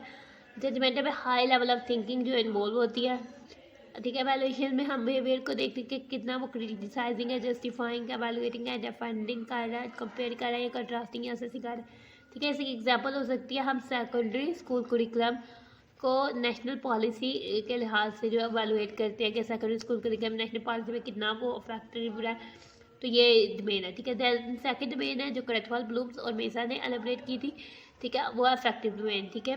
अफेक्टिव डोमेन ये यानी बिहेवियर पे आ जाती है। सबसे पहले रिसीविंग, इसकी जो लोएस्ट लेवल है वो है रिसीविंग, यानी हम कोई चीज़ सुनते हैं, देखते हैं, ठीक है, वो रिसीविंग में, यानी हम रिसीव करते हैं। फॉर एग्जाम्पल हम म्यूज़िक को सुनते हैं और अपना इंटरेस्ट उसमें देते हैं, तो ये रिसीविंग में आ जाता है, या हम टीवी देखते हैं, ठीक है। रिस्पॉन्डिंग, अब हम अपना रिस्पॉन्स देते हैं उसके बाद। फॉर एग्जाम्पल इन्हें दी हुई है ताकि कि हम प्ले ग्राउंड में फुटबॉल खेलने के लिए जाते हैं, तो ये हमारा रिस्पॉन्ड होता है, ठीक है। हम किसी क्वेश्चन का आंसर देते हैं, रीडिंग करते हैं, ग्रीटिंग यानी मिलते हैं किसी से, ये सब जो है रिस्पॉन्डिंग हो जाता है, जो हमारा सेकेंड लेवल आता है। वैल्यूइंग आ जाता है आगे से कि हम किसी की किसी महसूस ऑब्जेक्ट में किसी की कदर करते हैं, तो वो वैल्यू आ जाते हैं। वैल्यू, जो किसी स्टूडेंट्स की वैल्यू देना कि कितना वो बेहतर है, वो डिफ़िकल्ट है लेकिन वो इम्पॉसिबल नहीं है। इसमें जो इंडिविजुअल्स के बिहेवियर है, जैसे हम इनवाइट करते हैं, जस्टिफाई करते हैं, किसी को बचाते हैं, सपोर्ट करते हैं, एडवोकेट करते हैं, या तबलीग वगैरह करते हैं, ठीक है। इसकी एग्जांपल आ जाती है, यानी कि हम जो है वैल्यू शो करते हैं, यानी हम यकीन शो करते हैं कि हम एडिटर को राइटर लिखते हैं, न्यूज़पेपर के एडिटर को, कि वो इस पे फोकस करें कि अडल्ट की पॉपुलेशन को एजुकेट करने पे जो है फोकस करवाने के लिए। दैन हम इसका लेवल आ जाता है ऑर्गेनाइजेशन, यानी कि अरेंजमेंट करना, ताकि फॉर इसकी एग्जांपल ये हो सकती है, इसके जो कोरस्पेंडिंग एक्शन हो सकते हैं, हम किसी को अलर्ट अल्टरिंग करते हैं या चेंज करते हैं, कंबाइन करते हैं, जनरलाइज करते हैं, बनाते हैं, ऑर्गेनाइज करते हैं, ठीक है।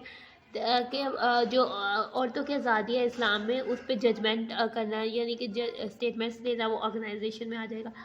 अब classification of a value complex आ जाता है इसकी लास्ट स्टेज, यानी कि हम अच्छे काम के लिए करना, ये सिर्फ अडल्ट एक्टिविटीज़ हो सकती हैं, क्योंकि वो इसके बिलीव्स, उनके एटीट्यूड, वो क्या परफॉर्म कर, ठीक है, आइडियाज़ जो कि इंटीग्रेटेड होते हैं एज अ होल, ठीक है। इसके बिहेवियर क्या हो सकते हैं, परफॉर्म करना, बिलीव करना, क्वालिफाइंग करना, क्वेश्चन करना, इन्फ्लुएंस, असरअंदाज होना, तो ये अडल्ट हो सकते हैं।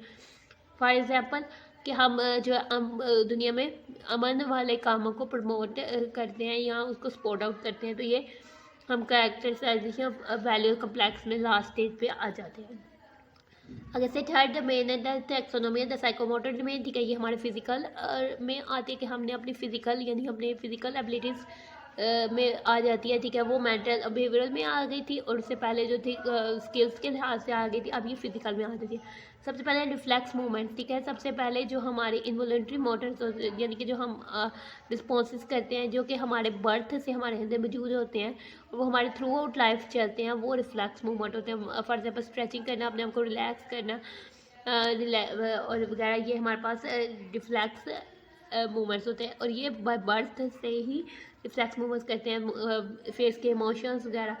फिर फंडामेंटल मूवमेंट्स आ जाते हैं, ठीक है, जो ज़रूरी मूवमेंट्स होते हैं, जो बॉडी को हमारी इनहेरेंट मिलते हैं। थोड़े अरसे बाद बढ़ के हम ये शुरू करते हैं, ये भी हमारी थ्रू आउट लाइफ चलती है, जैसे कि walking, running, jumping, pushing, pulling और मैनिपुलेटिंग ऑब्जेक्ट्स, यानी डिफरेंट ऑब्जेक्ट्स को मैनिपुलेट करना, डिफ्रेंशिएट करना और उसे इकट्ठा वगैरह करना। आगे से परसेप्चुअल एबिलिटीज़ आ जाती हैं, ठीक है। परसेप्चुअल एबिलिटीज़ जो हमारे मूवमेंट से मुतालिक होती है उसको शो करती है, हमारे देखने से मुतालिक होती है, हमारी आइडेंटिटी से मुतालिक, और हमारी आय, हमारी आंखों, हमारे हाथ, हमारे आंखों और हमारे जो फूड के आपस में कोऑर्डिनेशन होते हैं, वो मिलकर जो काम करते हैं, तो वो परसेप्चुअल एबिलिटीज़ बनते हैं। ये हेल्प लर्नर्स को हेल्प करता है कि वो इसकी को बयान कर सके, ताकि वो अपने आप को इन्वायरमेंट के लिहाज से एडजस्ट करने में इनको काम में ला सके। ये परसेप्चुअल एबिलिटीज़ होती हैं, ठीक है। इनमें बिहेवियर जो होते हैं, बेंडिंग होना, झुकना, बाउंसिंग, ईटिंग, खाना, राइडिंग, यानी कि माहौल के हिसाब से अपने आप को एडजस्ट करना, वो परसेप्चुअल एबिलिटीज़ होती हैं, ठीक है। यानी कि ऐसी एबिलिटीज़ जो अल्फ़ाबेट्स के लेटर्स हैं उसको कॉपी करके उसी तरह से लिखना, ये आपकी परसेप्चुअल एबिलिटीज़, यानी माहौल के मुताबिक डालने की एबिलिटीज़ को हमको परसेप्चुअल एबिलिटीज़ भी कहेंगे, ठीक है। फिजिकल एबिलिटीज़ ये स्किल्स होती हैं जो कि फिज़िकली हमारी बॉडी से हमने को ट्रेन कर करके सीखी होती हैं, ठीक है। ये ताकत, फ्लेक्सिबिलिटी से जो है वो रिलेट करती हैं।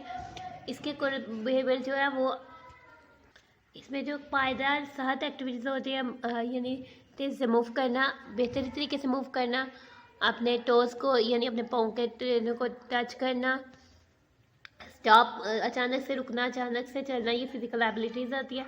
ये एबिलिटी हो सकती है कि टू कैरी, यानी कि 120 किलोग्राम्स ऑफ वेट कैरी करना, ये फिज़िकल एबिलिटी हो सकती है। आगे यानी कि किसी की पर्सनल एबिलिटीज़, किसी हर पर्सन की डिफरेंट एबिलिटीज़ फिजिकल हो सकती है, जो फिजिकली क्या कर सकता है। आगे से स्किल्ड मूवमेंट होता है, ठीक है। ये एबिलिटीज़ होती है यानी कि कम्प्लेक्स पेचीदा मूवमेंट्स करना, जैसे कि गेम्स में, स्पोर्ट्स में, डांस में और आर्ट्स में, ठीक है। ये इसके एक्शंस यानी टाइपिंग हो सकता है, स्केटिंग करना, फिलिंग करना, जिगलिंग करना और म्यूज़िकल इंस्ट्रूमेंट से खेल खेलना, ये स्किल्ड मूवमेंट हो सकते हैं। यानी कि जादू को शो करना, एक गेम में 4 बाल्स के साथ यानी 4 बालों के साथ एक जादू शो करना, ये इसकी एग्जांपल हो सकती है। ये स्किल्स होती हैं जो कि सीख के उसको काम में ला के किया जाता है। आगे से आ जाता है नॉन डिस्कर्सिव कम्युनिकेशन, यानी जो बयान नहीं की जाती ऐसी बातचीत, ठीक है। इसमें क्या चीज़ें इन्वॉल्व होती हैं, मूवमेंट कम्युनिकेशन होती है, यानी हम अपनी बॉडी लैंग्वेज से कम्युनिकेट करते हैं, ठीक है। ये फेशियल एक्सप्रेशन से होती है, और हाईली सोफिस्टिकेटेड कम्युनिकेशंस भी हो सकती हैं, यानी खाली फेशियल एक्सप्रेशन, आंखों का इशारा या कुछ इस तरह से बातचीत यहाँ हो सकती है, ठीक है। जो इन मूवमेंट्स के रिस्पॉन्सेज आते हैं वो बेसिकली किसी वजह के बना पर नहीं होते, वो इल्हामिया हो सकते हैं, ठीक है। इस लेवल के ऑब्जेक्टिव्स क्या हो सकते हैं, पोस्चर हो सकते हैं, गेस्चर्स जो शो करता है, फेशियल एक्सप्रेशन हो सकते हैं, इंटरप्रेटिव मूवमेंट्स हो सकते हैं, या क्रिएटिव एक्सप्रेशन हो सकते हैं। इसकी एग्जांपल हो सकती है आपने एक्सप्रेसिव तरीके से मूव करना है ताकि आप अपने इमोशंस के ज़रिए कम्युनिकेट कर सकें, यानी ये जो डोमेन्स हैं वो सेपरेटली उनके सेपरेट लेवल्स हैं और सेपरेटली है, लेकिन वो आपस में बेसिकली तौर पर एक दूसरे से इंटरलेटेड है।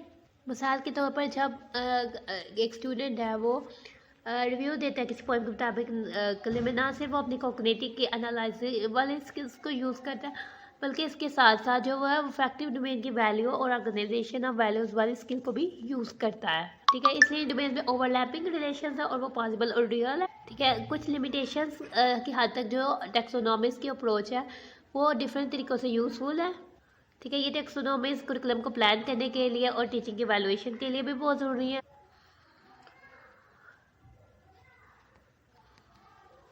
ठीक है। आगे से आपके पास एक्टिविटी आ जाती है, ठीक है। आपने कुरिकुलम को देखना है, सेकेंडरी या इंटरमीडिएट लेवल के कुरिकुलम को देखना है उनके ऑब्जेक्टिव्स को आइडेंटिफाई करना है और आपने बताना किस तरह से वो कॉग्निटिव डोमेन, अफेक्टिव डोमेन या साइकोमोटर डोमेन लगती है उनको हासिल करने के लिए। अब आपके पास आ जाते हैं सेल्फ असेसमेंट क्वेश्चंस। आपने इनको रीअरेंज करना है सिंपल से कम्प्लेक्स, ठीक है। ये आपके पास कॉग्निटिव डोमेन ये आपके पास कॉग्निटिव डोमेन आ गया। फर्स्ट नॉलेज आता है इसका, देन कंप्रीहेंशन आता है, यानी रिसीविंग हो गया इधर, क्योंकि इन्होंने रिसीविंग दे दिया कंप्रीहेंशन या वो नहीं होगा, ठीक है। यही 5 हम यूज़ कर लेते हैं। नॉलेज आता है, फिर एप्लीकेशन आता है, एनालिसिस आता है, सिंथेसाइज आता है, एवेलुएशन आता है, ठीक है। अब हम रीअरेंज करते हैं। ये हमारे पास इफेक्टिव डोमेन क्या है, receiving, responding, valuing, organising, characterising, ठीक है। हमने ये स्किल्स चूज़ करी, ये कौन सी स्किल्स हैं, ठीक है। 8 कॉलम आप इसमें मैच करें। Deal with explanation and interpretation, यानी एक्सप्लेन करना और तशरीह करना, तो ये तो हो जाएगी कंप्रीहेंशन में, ठीक है। कंप्रीहेंशन में deal with the critical judgement, यानी क्रिटिकल जजमेंट करना लास्ट में आ जाता है तो वो इवैल्यूएशन हो जाएगी। Deal with the preference of choice, यानी चॉइस की प्रेफरेंस करना, कदर करना, तो वैल्यूइंग आ जाएगी। Deal with the generalise non coherent values, यानी जनरलाइज करना, नॉन कोहेरेंट पहले से वैल्यू है फिर आइए कैरेक्टराइज आ जाएगा। डील विद एक्सपर्ट स्किल्स, यानी कि स्किल्स से आ जाता है जो स्किल्ड मूवमेंट है, ठीक है। डील विद एक्सप्रेसिव मूवमेंट्स, ठीक है। मूवमेंट्स से बातचीत करें तो नॉन डिस्कर्सिव कम्युनिकेशन आ जाएगा। डील विद विलिंग रिस्पॉन्स, यानी कि रिस्पॉन्डिंग आ जाएगा। और dealing with the facts, principles and theory, यानी कि हकीकत वो ये नॉलेज भी आ जाएगा कि नॉलेज आगे। ऐसे आपने इनमें से अनसर्कल करना है। मोस्ट अप्रोप्रिएट आंसर, जो मुनासिब आंसर है वो उसको सर्कल करना है, ठीक है। 5 दिए हुए हैं, ये डी नहीं है ये, ठीक है। Work cable statements of behavioural objectives, यानी कि वर्क कौन से स्टेटमेंट्स ऑफ बिहेवियरल ऑब्जेक्टिव्स किसकी वर्केबल है, टेलर की, ब्लूम की, हैरो की, क्रथवाल की, बल्कि ये साहब की है तो ये ऑल ऑफ द अबव आएगा। The first modern attempt at the scientific treatment of behaviour objective is associated with, जो सबसे पहले साइंटिफिक ट्रीटमेंट जो बिहेवियर ऑब्जेक्टिव के बारे में की थी वो टेलर ने की थी, तो ये टेलर आ जाएगा।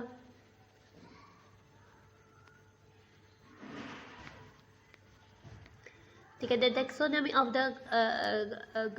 एक्सेप्टेड बाय ब्लूम से, तो ये ब्लूम आ जाएगा। A true origin of behavioural objective lies, किधर लाइक करता था, यानी the verses of the holy Quran पे लाइक करता है।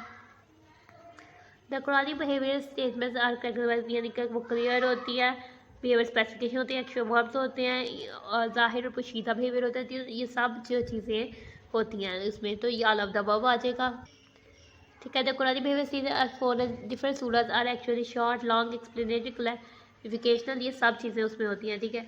Form a view point of curriculum building, curriculum development में सिस्टमैटिक कंसेप्चुअलाइजेशन के जो ऑब्जेक्टिव्स होते हैं वो क्या आते हैं, बॉबिट ने दिया, चार्टर ने दिया, टेलर ने, या बोथ ए एंड बी, या नन ऑफ द अबव, यानी बॉबिट और चार्टर ने दिया तो बोथ ए एंड बी में आ जाएगा इसका।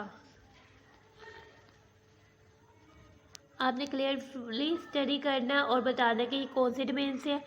ए अफेक्टिव डोमेन के आगे लिखना है, सी कॉग्निटिव, और पी जो है साइकोमोटर डोमेन के आगे लिखना है, और इसके बाद आपने इंडिकेट करना, शो करना है कि कौन सा लेवल है और आपने बताना है।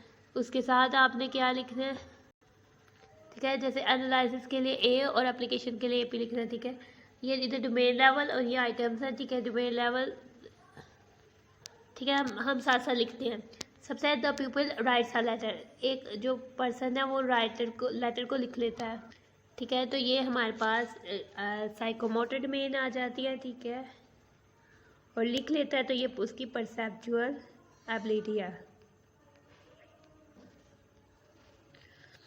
ठीक है। The people writes a creative letter, एक पर्सन है वो क्रिएटिव लेटर लिख सकता है, ठीक है। तो ये हमारे पास कॉग्निटिव डोमेन में आ जाती है, और ये उसकी सिंथेसाइजेज है जिसमें वो डिफरेंट चीज़ों को जोड़ के क्रिएटिव बनाता है। द प्यूपिल लाइक्स, अब लाइक्स आ जाता है, पसंद करता है, क्रिएटिव लेटर्स, ये इसकी अफेक्टिव डोमेन में आ जाती है। ये वैल्यूइंग करता है, यानी वैल्यूइंग करता है, ये वैल्यू देता है, ठीक है। लाइक करता है, वैल्यू करता है। The people writes a letter to the editor, editor को वो जो है लेटर लिखता है। किसके मुतालिक प्रॉब्लम ऑफ प्रोविशियलिज्म यानी सूबाई उसको उर्ज करता है कि वो लड़े, जो कि प्रॉब्लम सूबाई प्रॉब्लम के खिलाफ जो है वो लड़े। तो ये क्या कर रहा है, ये फैक्टिव डोमेन पे उसने उस पर भरोसा किया और कैरेक्टराइजेशन ऑफ वैल्यू है, तो ये इधर आ जाएगा। ठीक है, the प्यूपिल states the causes of the emergence of the third world war. जो पीपल है वो लिख सकता है क्या वजूहत बनी थी थर्ड वर्ल्ड वॉर में, ये कॉग्निटिव वे में उस नॉलेज की बिना पर करता है। The people distinguish difference find कर सकता है मैटर और एनर्जी में। ठीक है, ये उसको उसका नॉलेज होगा, देन उसने उसके कॉम्प्रिहेंस किया होगा, तो फिर एनालाइज किया है। ठीक है, कॉग्निटिव डोमेन में एनालाइज किया है। ठीक है, और जो एक बॉयज़ है वो निशाना बना लेता है उड़ते हुए फिजन यानी परिंदे को, तो ये हमारे पास उसकी फिजिकल साइकोमोटर डोमेन में आ जाता है, और ये उसकी स्किल्ड मूवमेंट है जो उसने अपने अंदर अडॉप्ट की है, तो ये उसकी स्किल्ड मूवमेंट है। The girl smiles at the dramatic performance of her classmate, तो ये भी साइकोमोटर डोमेन में नॉन डिस्कर्सिव कम्युनिकेशन हो जाएगी।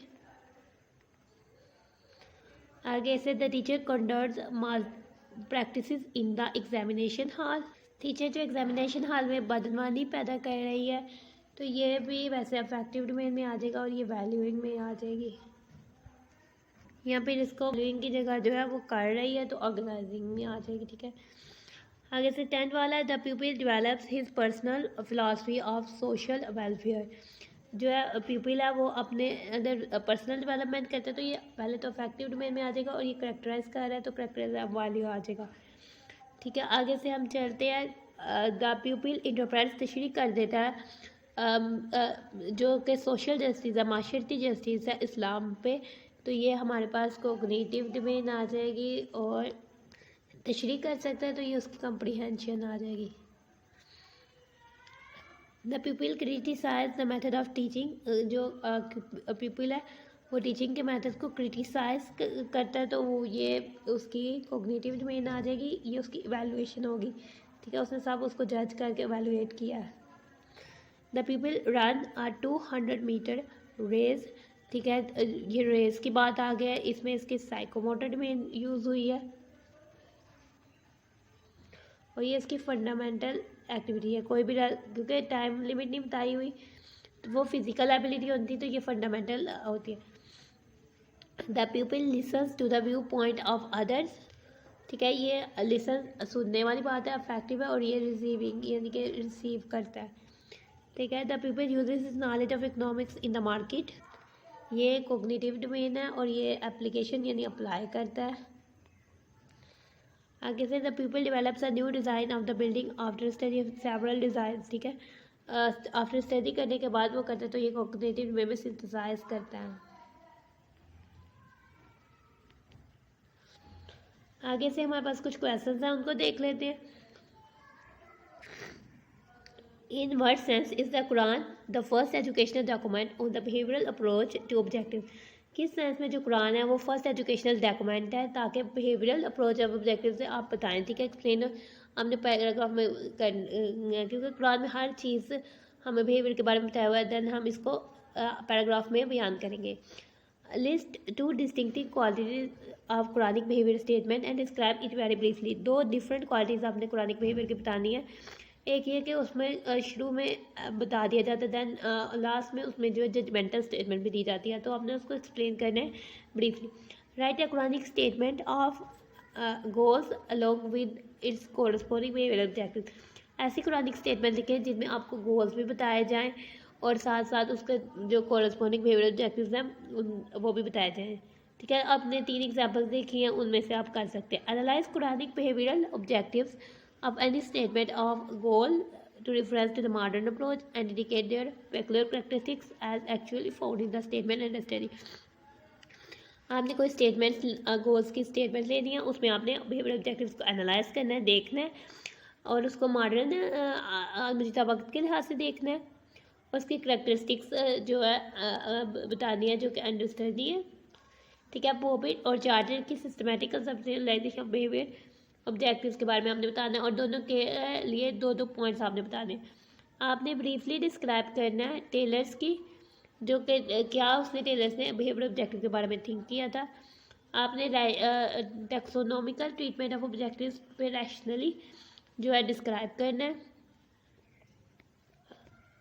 फिर आप क्वेश्चन आ जाता है, आपने कोग्निटिव डोमेन के हर लेवल्स को लिस्ट आउट करना है और उसके फर्स्ट और लास्ट लेवल को बताना है किसकी मदद से। एक एग्जांपल आपने हर लेवल की जो देनी है, यानी कोग्निटिव डोमेन को आपने एक्सप्लेन करना है और साथ साथ एग्जांपल देनी है। इंटरलेट करना है आपने various levels of cognitive in running paragraph, ठीक है, एक पैराग्राफ में यानी कि स्टेप्स में नहीं, और आपने कोग्निटिव डोमेन को इंटरलेट करना है। एक एग्जांपल ले लें और उसका आपने नॉलेज से लेकर जो है लास्ट एवेल्यूशन तक जाना है। आपने शो करना है लोएस्ट और highest level of affective domain में डिफरेंस, यानी कि रिसीविंग और कैरेक्टराइजेशन ऑफ वैल्यूज़ में आपने डिफरेंस जो है वो शो करना है। लिस्ट करना है various levels of psychomotor domain के लेवल्स को लिस्ट आउट करना है, यानी कि relaxing movements, fundamental movements, perceptual abilities, physical abilities, skilled movements और नॉन कर्सिव कम्युनिकेशन आ जाता है इसमें। और आपने बताना है कौन से लेवल से रीडिंग और राइटिंग जो है वो रिलेट करता है और कैसे ये जो है ये परसेप्चुअल एबिलिटीज़ से रिलेट करता है, क्योंकि हम इस माहौल के मुताबिक यानी डालते हैं, इस वजह से इधर से करता है और आपने इसको ब्रीफली एक्सप्लेन करना है।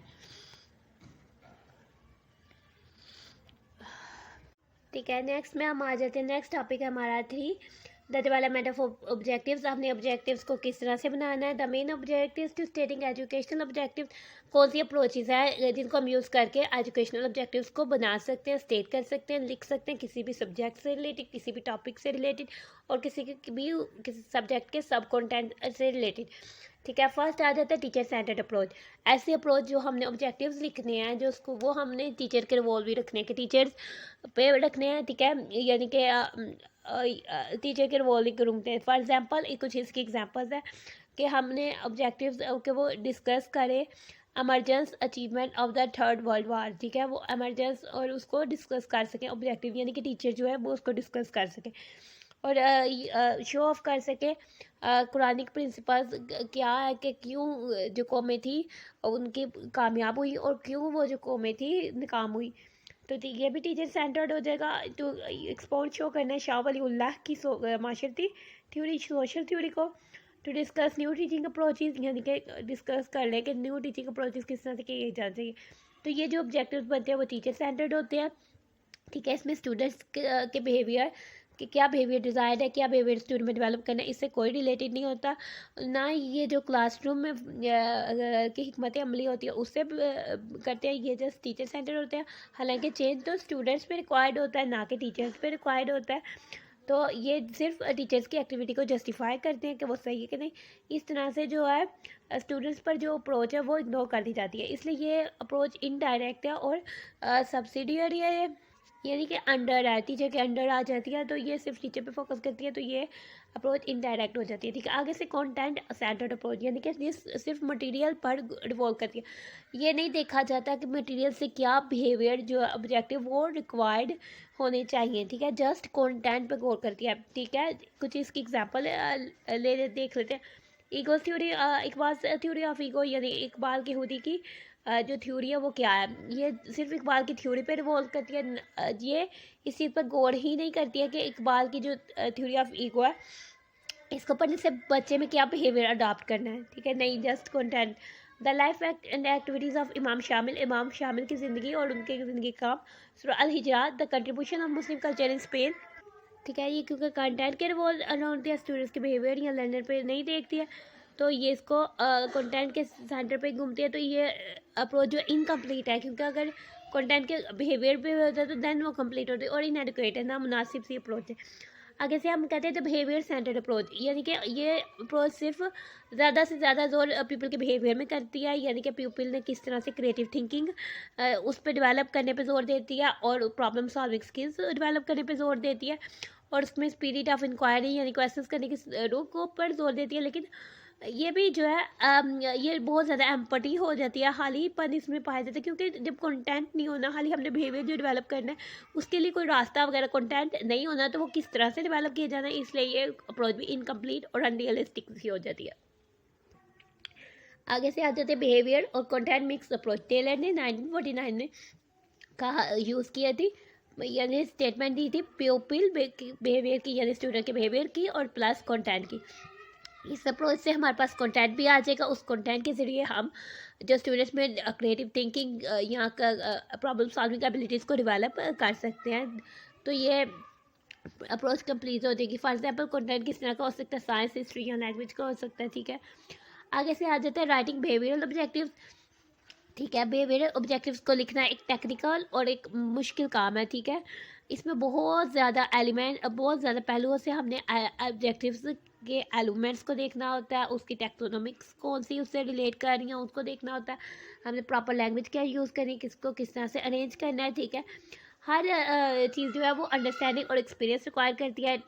टेलर, मैगर, मिकालिस, मैसन, ग्रोन, लेनर्ड, उर्स और दूसरे राइटर्स ने जो है इन बिहेवियर ऑब्जेक्टिव्स को डेवलप करने के लिए जो रवायती फॉर्म्स दिया वो दिया।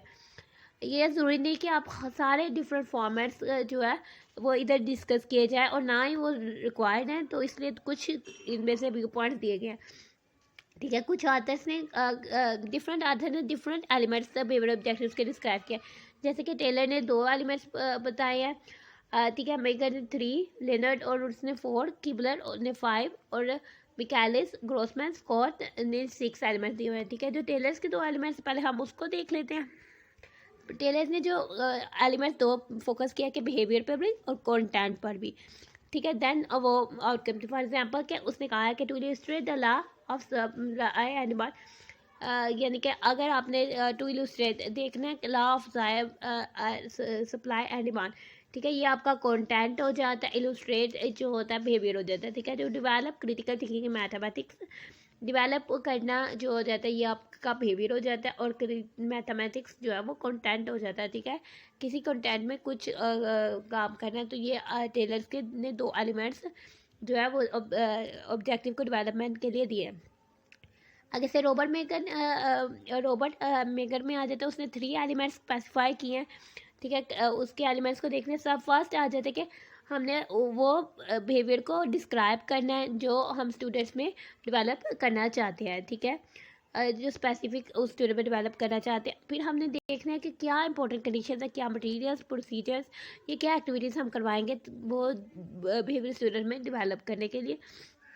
थर्ड आ जाता है कि ऐसा क्या क्राइटेरिया है जो कि एक्सेप्टेड होगा स्टूडेंट उसकी परफॉर्मेंस के लिए, कि वो उसकी परफॉर्मेंस बेहतर हो, उसके लिए जो है वो काबिल कबूल होगा। इसलिए ज़रूरी नहीं कि हर ऑब्जेक्टिव स्टेटमेंट में तीनों के तीनों एलिमेंट्स हो, और कई बार यानी बिहेवियर ऑब्जेक्टिव जो है ज़्यादातर इससे होता है कि जो स्टूडेंट है वो इस काबिल हो जाए कि वो कोर्स के लेसन को या यूनिट को डिस्क्राइब कर सके। मेकर ने ज़्यादातर काम करने पर जोर दिया, यानी कि बिहेवियर ऑब्जेक्टिव ज़्यादातर ड्राइंग करने से आते हैं। जब जो पीपल है वो उस ऑब्जेक्टिव पर मास्टरी हासिल कर लेगा, तो वो उसको करने के काबिल जो है वो ऑटोमेटिकली हो जाएगा।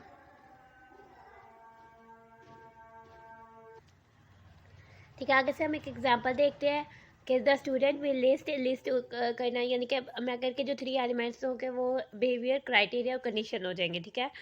सबसे पहले the student will list, student करेगा, लिस्ट करेगा, वो काम करेगा, ये उसका बिहेवियर होगा, ये डेवलप किया जाएगा, ठीक है। At least 3 causes of the revival of Islam, revival of Islam criteria उसका होगा कि उसने उसमें रहना है, ठीक है। और उसकी कंडीशंस क्या होंगे, यानी बाउंड्री किधर तक होगी, यानी कि जो उसकी क्लास की टेक्स्ट बुक है उसमें से ही उसने देखना है, और 3 काजेज उधर से देख कर वो उसने लिस्ट आउट करने हैं। तो ये जो है ये इसकी एग्जांपल हो सकती है, ठीक है। आगे से हम देखते हैं लेनर्ड और उसने 4 एलिमेंट्स किए थे, वो इधर डिस्क्राइब नहीं किए गए। किबलर, बेकर और मार्स ने 5 एलिमेंट्स, वो भी डिस्क्राइब नहीं किए गए, ठीक है। मिकालिस, ग्रोसमैन और स्कॉट्स ने 6 एलिमेंट्स जो डिस्क्राइब किए थे वो ये है, ठीक है। फर्स्ट आते थे टाइम, सेकंड पर्सन यानी कि वक़्त, एलिमेंट करते कि वक़्त कितना है किसी भी काम को करने के लिए, पर्सन कौन है, बिहेवियर क्या डेवलप करना है, ऑब्जेक्ट मतलब कि ऑब्जेक्ट यानी कि क्या ऑब्जेक्ट हो के इतना तक पहुँचना है, परफॉर्मेंस लेवल क्या होना चाहिए और कंडीशंस क्या होनी चाहिए। फर्स्ट टाइम आ जाता है, आपने कहना है कि उसके पास बच्चे के पास कितना टाइम है, कितना महसूस, क्या उसके पास एक सेशन है या यूनिट के एंड में उसे देखना है, या 1 साल के बाद जो है उसको ऑब्जेक्टिव्स को चेकआउट किया जाना है। या फिर हो यानी पर्सन कौन सा है, यानी कि कुछ या सारे स्टूडेंट्स हैं या कि कुछ स्टूडेंट्स हैं या वो स्टूडेंट्स जो 80% से अबव मार्क्स लेते हैं वो हैं। ठीक है, या स्पेसिफाई करने के कौन से स्टूडेंट्स में ये चेंजिंग देखनी है। बिहेवियर है कि कौन सा बिहेवियर जो है ऑब्जर्व करना है, यानी कि वो स्टेट करने के काबिल हो जाएंगे, डिस्क्राइब करने के काबिल हो जाएंगे, लिस्ट करने के काबिल, नेम या अरेंज करने के काबिल हो जाएंगे। ऑब्जेक्ट यानी कि जो क्राइटेरिया का परफॉर्मेंस है वो कम से कम जो है एटलीस्ट 3, यानी कि कम से कम वो 3 बयान कर सकें या 100% एक्यूरेसी दे सकें। इस तरह के आपने क्राइटेरिया ऑब्जेक्ट जो है वो सिलेक्ट करना है। आगे से कंडीशंस क्या है, कंडीशंस यानी कि अब आगे से परफॉर्मेंस लेवल क्या होना चाहिए, हाई लेवल होनी चाहिए कि स्पीड उसकी इतने में इतना कर ले तो वो परफॉर्मेंस लेवल आ जाएगा। आगे से कंडीशंस आ जाती है। ठीक है, यानी कि यानी उसको क्या चीज़ें वो यूज़ कर सकता है, या रूलर पैसेज यूज़ कर सकता है, डिक्शनरी को यूज़ कर सकता है, मैथमेटिक्स में वो कैलकुलेटर को यूज़ कर सकते हैं। इस तरह की जो है कंडीशंस वो दे देती हैं। ठीक है, एग्जांपल आ जाती है जैसे कि कोई स्टूडेंट है, वो इस्लामिक कल्चर कोर्स का स्टूडेंट है। ठीक है, दैन वो 100 आइटम्स मल्टीपल चॉइस क्वेश्चन उसको दिए जाते हैं। एक और मिसाल करने के लिए वो 70 करेक्ट आंसर देता है। तो ये उसका ऑब्जेक्टिव हासिल होता है कि ये इसका ऑब्जेक्टिव है कि वो 70 मिनिमम क्राइटेरिया जो है वो 70 है। ठीक है, जो अब फॉर्मेट दिया हुआ है वो एग्जॉस्टिव है, तकादीन वाला है, क्योंकि ये सारे पॉसिबल आइडियल ऑब्जेक्टिव के सारे जो पॉसिबल पहलू उसको देखते हैं। ठीक है, जो ये 6 वाला फॉर्मेट है। ठीक है, लेकिन जो ज़्यादातर कुरिकुलर मटेरियल्स जो है वो ये सारे एलिमेंट्स को अपने अंदर नहीं रखते हैं। ठीक है, जो ज़्यादा इंपॉर्टेंट बिहेवियर स्पेसिफिकेशन ये हो सकती है कि आपने कम्युनिकेशन को उनकी इफेक्टिव बनाना है, मौसर कम्युनिकेशन बनानी है। तो ज़रूरी नहीं कि आप कम्प्लीटली एक फॉर्मेट को पूरा का पूरा फॉलो करें। ये जो अप्रोचेज दी गई है इसका मतलब है कि जनरली गाइडेंस देना, और पाकिस्तानी टीचर्स पे जी छोड़ा हुआ है कि वो फ्रीली अडॉप्ट करें कौन सी अप्रोच और कौन सी कंडीशन जो उनके एनवायरनमेंट को बेहतर बनाती है उनको कार्ड लाएँ या नहीं उनको यूज़ करें। इससे रेलिवेंट टेक्सोनॉमीज भी यूज़ की जा सकती है बच्चों को गाइडेंस के लिए। अगर टीचर चाहता है कि उसका स्टूडेंट है अपने अंदर वो वेरियस जो कोग्निटिव स्किल्स को डेवलप कर ले, तो उसको देखना चाहिए, कोग्निटिव डोमेन को डिफरेंट लेवल से देखना चाहिए, मुनासिब लेवल को सिलेक्ट करना चाहिए और मैथमेटिकली इसको ऑब्जेक्टिव बनाने के लिए जो है चूज़ करना चाहिए। तो उसको जो जानना चाहिए कि कोग्निशन क्या है और उसकी क्या डेवलपमेंट जो फ़ायदेमंद साबित हो सकती है, और कौन से एक्शन वर्ब्स जो है उसके हर लेवल से रिलेट करते हैं, यानी कि क्या काम उसने करवाना है। ये टैक्सोनॉमी जो है ऑब्जेक्टिव्स को लिखने में मदद कर सकती है। जो ऑब्जेक्टिव्स स्टेट किए जाने वो सिंपल और क्लियर होने चाहिए। ठीक है, वो क्लियरली समझ आने के काबिल होने चाहिए। बेशक वो सिंगल सेंटेंस में लिखे जाएं या फिर ज़्यादा सेंटेंसेस में भी लिखे जा सकते हैं। ठीक है, जो उनके लिए एक्शन वर्ब्स यूज़ किए जाने चाहिए वो क्लियर होने चाहिए, ऑपरेशनल यानी उन पर काम किया जा सकता है ऐसे वर्ब्स होने चाहिए, ना कि एम्बिगियस जो मुबहम वर्ब्स हैं वो होने चाहिए। ठीक है, कुछ एक्शन वर्ब्स ये हैं जो आपने यूज़ करने बिहेवियरल ऑब्जेक्टिव लिखने के लिए, और एम्बिगियस वर्ब को नहीं यूज़ करना, जैसे कि टू डिफाइन किसी भी टर्म को बताने के लिए, टू डिफाइन या तो टू नाउ जाने, उसने ये जो है वो काम नहीं करेगा। ठीक है, ये एम्बिगियस मुबहम वर्ब हो जाता है। ठीक है, ये काम करने का हुक्म नहीं। टू क्लासीफाई यानी अरेंज करें, यानी टू अंडरस्टैंड समझे, तो वो तो समझ के क्या करना है उनको नहीं पता लगेगा। टू एनालाइज इसको जो है अलग अलग करें, या टू अप्रिशिएट वो क्या करेगा। टू कंपेयर करेंगे, डिफरेंस फाइंड करें। टू अनलाइटन लाइट एंड इस तरह के वर्ड्स नहीं होने चाहिए, जो क्लियर हो वो होनी चाहिए। टू कंप्यूट फाइंड करें। टू लर्न वो सीख कर उसको क्या करेगा। टू लिस्ट यानी कि काम एक्शन वर्ब ऐसे होने चाहिए कि उनको काम करने को दिए जाने चाहिए। लिस्ट आउट यानी लिखें। टू रिस्पेक्ट इस तरह के वर्ब्स नहीं होने चाहिए। ठीक है, बिहेवियरल ऑब्जेक्टिव आर्डर में होनी चाहिए, वो सिंपल से कम्प्लेक्स कैटेगरीज की तरफ जाने चाहिए। अगर वो अच्छे से सीक्वेंस होंगे वो टीचर की हेल्प करेंगे कि वो अपनी अटेंशन दें डिफरेंट डायमेंशंस ऑफ नॉलेज को देखने में, वैल्यूज़ और स्किल्स को देखने में। जो पर कंसिडरेशन दी है उसके मुताबिक हम कंक्लूड करते हैं, रिजल्ट निकालते हैं कि जो चीज़ें आपने जब आपने बिहेवियरल ऑब्जेक्टिव लिखने हैं जो अपने माइंड पे रखनी है, ये देखने के सब्जेक्ट किस नोयत का है, उसका ट्रेड लेवल क्या है, टीचर्स की कॉम्पिटेंसीज कितने, डिटेल्स कितने माहिर हैं, फ्यूचर लर्निंग क्या है, और क्लोज और ओपन ऑब्जेक्टिव्स के बीच क्या जो है वो फ़र्क है। ठीक है। ओपन ऑब्जेक्टिव ये हो जाता है कि आपने बच्चे के अंदर क्रिएटिव बिहेवियर को डेवलप करना है, वो खुद काम करने की सलाहियत को डेवलप करना है। और क्लोज ऑब्जेक्टिव ये हो सकता है आप उसको रिपीट करवा करवा के उसकी परफॉर्मेंस को बेहतर बना दें। ठीक है, आगे से कुछ सेल्फ असेसमेंट क्वेश्चन है, आपने इसमें से एक्शन वर्ब्स को पिक आउट करना है, चूज करना है। ठीक है, नाउ ये एम्बिगियस वर्ब है। कंप्रीहेंड ये भी एम्बिगियस वर्ब है। अंडरस्टैंड ये भी एम्बिगियस है। लिस्ट ये एक्शन वर्ब है। कंपेयर करें ये भी एक्शन वर्ब है। कंट्रास्ट डिफरेंस फाइंड करें ये भी एक्शन वर्ब है। डिस्टिंग्विश ये भी एक्शन वर्ब है। राइट क्रिटिकली ये एम्बिगियस वर्ब हो जाएगा। स्टेट ये एक्शन वर्ब हो जाएगा। अप्रिशिएट एम्बिगियस है। अप्रिशिएट एम्बिगियस है। डिफरेंशिएट एक्शन वर्ब हो जाएगा। राइट ये नहीं बताया गया क्या राइट करना है, तो ये एम्बिगियस हो जाएगा। स्पीक बोलें ये भी एम्बिगियस हो जाएगा। डिस्क्राइब बताएं सही से, तो ये एक्शन वर्ब हो जाएगा। अप्लाई ये भी एक्शन वर्ब हो जाएगा। ठीक है, आपने इस क्वेश्चन में क्या कहना है, ये आपके पास ऑथर्स के नाम दिए हुए हैं, उन्होंने क्या किया। टेलर ने बिहेवियर कंटेंट को बताया था, तो टेलर का क्या हो जाएगा, बिहेवियर ये सी और कंटेंट ऑब्जेक्ट डी। ठीक है, अगर स्पीकर ने 3 एलिमेंट्स बताए थे, कंटेंट, क्राइटेरिया और कंडीशन। ठीक है, तो इसका आ जाएगा D F G. Sorry, behaviour criteria और कंडीशन बताया था, तो सी एफ जी आ जाएगा। मिकैलिस और उसके एसोसिएट्स ने 6 बताए थे, वो क्या थे, time, personal behaviour, content object, performance criteria और कंडीशंस, तो ये आ जाएंगे। आगे से हम क्वेश्चन नंबर 3 में आ जाते हैं। जो टेलर के कोडर्स के लिहाज से सही है उसके आगे हम करेक्ट के आगे सील करेंगे, जो इनकरेक्ट है वो आई करेंगे। To enable students to write, Taylor के बिहेवियर ऑब्जेक्टिव के कोडर से 2 दफ़ा टू नहीं आता, 2 दफ़ा एक्टिव वर्ब आ गया, तो ये इनकरेक्ट हो जाएगा। To develop in students habits of thinking in history, अब इसमें भी 2 एक्शन वर्ब आ गया, डेवलप और थिंकिंग, तो फिर ये भी इनकरेक्ट हो जाएगा। To be able to analyse the factor of production, ठीक है, इसमें एक एक्शन वर्ब आया और एक बिहेवियर आ गया और एक कंटेंट आ गया, और the factor of production content आ गया, एबल यानी एनालाइज जो है वो आ जाता, तो ये करेक्ट हो जाएगा। To be able to write paragraph in, sorry, to develop in students habits of thinking in history, ये करेक्ट हो जाएगा क्योंकि ये सही है। To be able to analyse the factor of production, ये भी सही है, ये भी करेक्ट हो जाएगा। ठीक है, to able to write the paragraph in Arabic, ये भी सही हो जाएगा, करेक्ट है। To develop affective speech habits among students, ठीक है, अमंग स्टूडेंट्स नहीं होना चाहिए, खाली स्पीच हैबिट्स तक होना चाहिए, देन फिर करेक्ट होगा, अदरवाइज ये इनकरेक्ट हो जाएगा।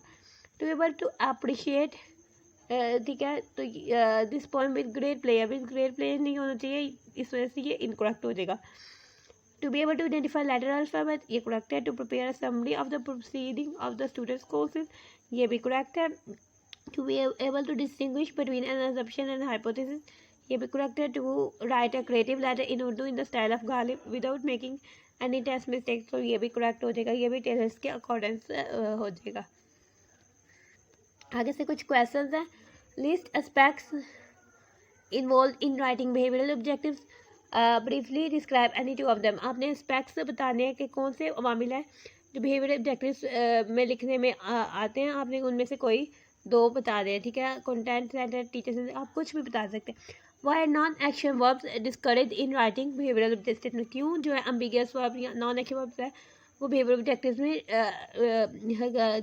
नहीं अच्छे समझाते। इसकी इंपॉर्टेंस नहीं बताया क्योंकि इससे जो हमें नहीं बच्चे को लर्नर में सही से पता नहीं लग जाएगा कि उसने करना क्या क्या जो है उसने स्किल्स अपने अंदर डेवलप करनी है।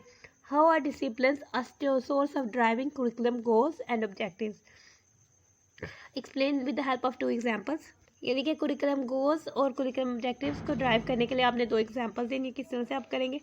What are the 2 examples of behavior objectives for each of the following author, यानी कि 2 behavior objectives के लिए 2 एग्जाम्पल देनी है, टेलर, मेगर्सी और मिकालिस से। ठीक है, टेलर्स की 2 एग्जाम्पल ये हो सकते हैं। To illustrate the law of supply and demand, to develop critical thinking in mathematics. ठीक है, आगे से मेगर की आ जाती है एग्जाम्पल्स। एक तो इसकी एग्जाम्पल ये हो जाएगी, the student will list at least 3 causes of the revival of Islam as given in the text book. ठीक है, सेकेंड इसकी एग्जाम्पल ये हो जाएगी, the student will able to perform addition according to the method described in the textbook, तो ये हो सकती है। मिकालिस और एसोसिएट्स की 2 एग्जांपल्स, यानी कि students of any particular subject will be able to answer 100 multiple choice questions with at least 70 और करेक्ट। ये एग्जांपल हो जाएगी। एक और आप इस तरह से दे सकते हैं। ठीक है, अब हम इसके नेक्स्ट टॉपिक की तरफ आते हैं। ठीक है, हमारा नेक्स्ट टॉपिक है अ critic of models of objectives. ठीक है, जो मॉडल्स ऑब्जेक्टिव्स के मॉडल्स हैं उनमें क्या क्रिटिक्स आई या उनमें उनको क्या तनकीद का सामना किया, वो उनके पर जो क्रिटिसिज्म है उसको हम स्टडी करेंगे। बिहेवियरल ऑब्जेक्टिव यानी ऑब्जेक्टिव मॉडल पर तनकीद की गई पहले हम देखते हैं, और फिर उसके अल्टरनेट पे ह्यूमनिस्टिक और प्रोसेस मॉडल आपको बताया गया है कि उसके अल्टरनेटिव यूज़ किया। ठीक है, बिहेवियर ऑब्जेक्टिव का तो हमने देखा है किस तरह से हमने लिखना है और किस तरह से हमने डेवलप अगर इंडिविजुअल में करनी है किस तरह से करनी है।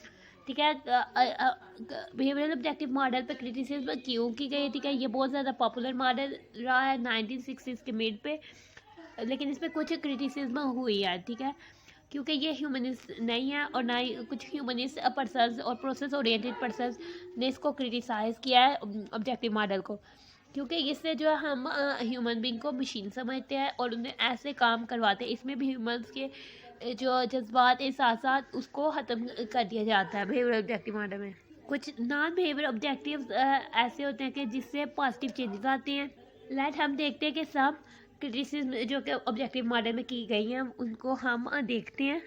इसको इसलिए रिजेक्ट किया गया क्योंकि ये ह्यूमन बिहेवियर को मैकेनिकली ट्रीट करता है और ये उसके एहसासात को की केयर नहीं करता और ये ह्यूमन लाइफ को अफेक्ट करता है। उसके बिलीव्स, उसकी फीलिंग्स, उसके होप्स, उसके एटीट्यूड्स, उसके कंसर्न्स को जो है वो अफेक्ट करता है। ह्यूमन ऑर्गेनिजम्स के बारे में ये कहा जाता है कि ये एक फिनिश्ड प्रोडक्ट नहीं है, ना ये रिड्यूसेबल है कि उसमें जो है कुछ प्रिस्क्राइब बिहेवियर जो है वो अडाप्ट डाले जाए। ठीक है, लेकिन इसमें पॉसिबिलिटीज़ होती है काफ़ी सारी कि वो बने, जो कि एजुकेशन का रियल गोल है वो बने।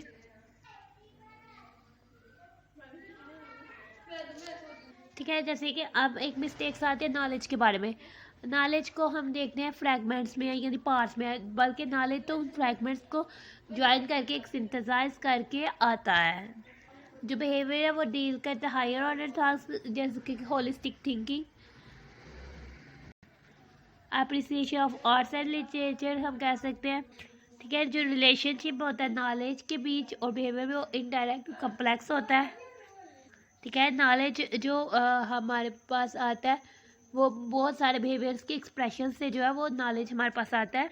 उन्होंने कहा स्टैंड हाउस ने पॉइंट्स आउट किया कि बिहेवियर ऑब्जेक्टिव ना सिर्फ जो है नॉलेज की नोयत में गलती करता है बल्कि जो प्रोसेस कि हम किस तरह से एजुकेशनल प्रैक्टिस को इम्प्रूव कर सकते हैं उस प्रोसेस को भी गलत करता है, क्योंकि इससे होल जो मुकम्मल अटेंशन है वो प्रोग्रेस पर फोकस की जाती है, ना कि उसके डायग्नोसिस पर।